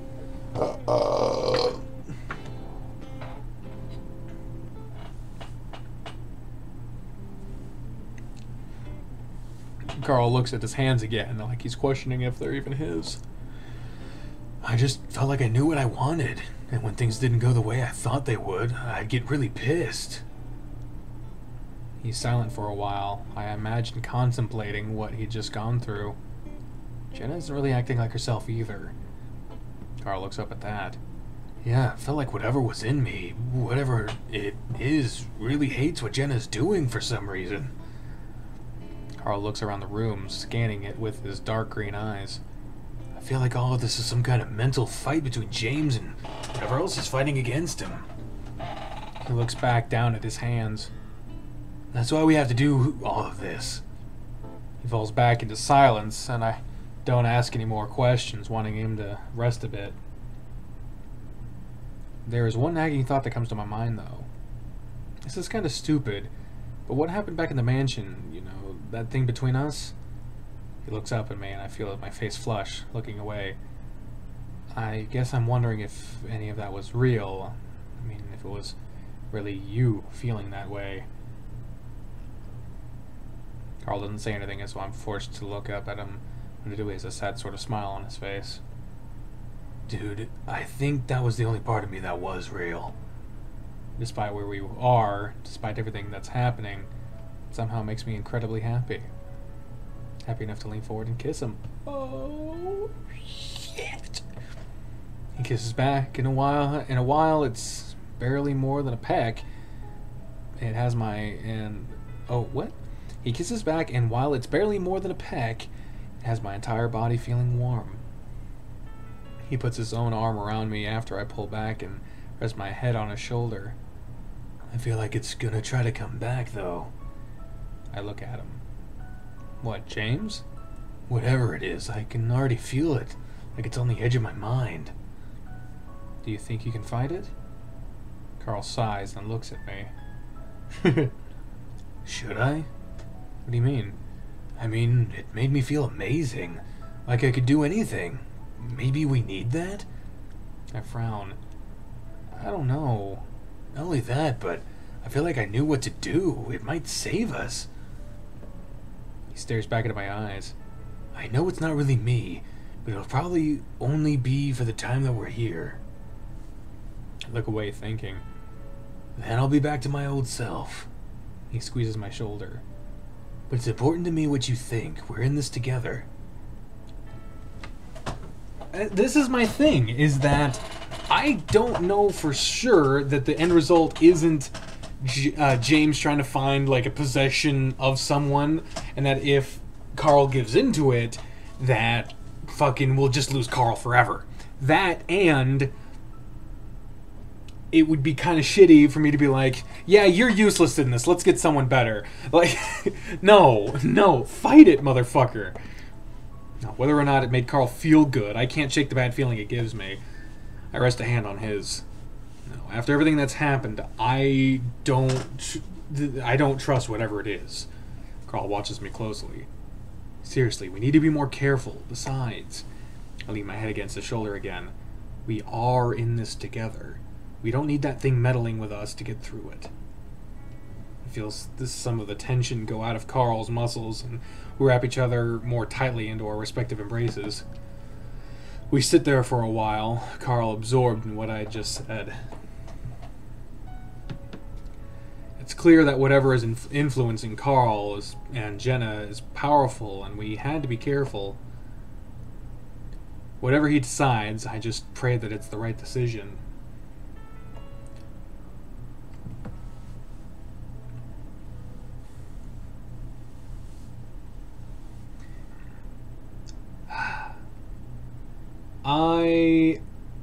I think I'm done for the stream. We've been going for 3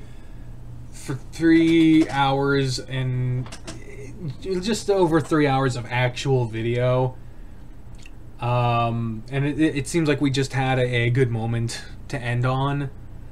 And it's getting a little bit late. I do have work tomorrow, which means that there won't be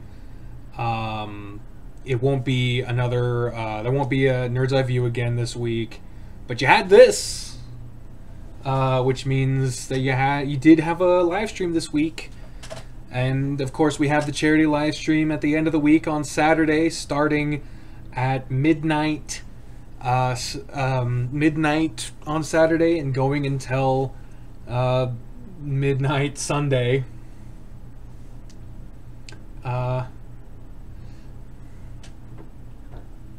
Not gonna lie, that shit almost made me cry. That's awesome. So I'll see you guys. Hopefully I'll see you guys on Saturday for the charity live stream. The donation link is in the description of this stream, as well as all the videos that will be going out between now and then. I'll go ahead and save here just to make sure that I did. Boom. And if you guys like this, maybe we can do it again some other time. Maybe not for this game specifically, or whatever. I don't know. Who knows?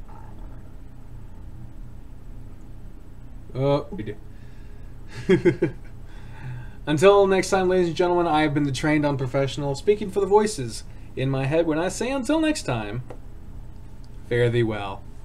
Bye, everyone! Do you guys think I should keep the hat thing? Because this is way easier to wear than the ears on my head. Like, this is so much easier. Ah, Jesus. Bye, everyone.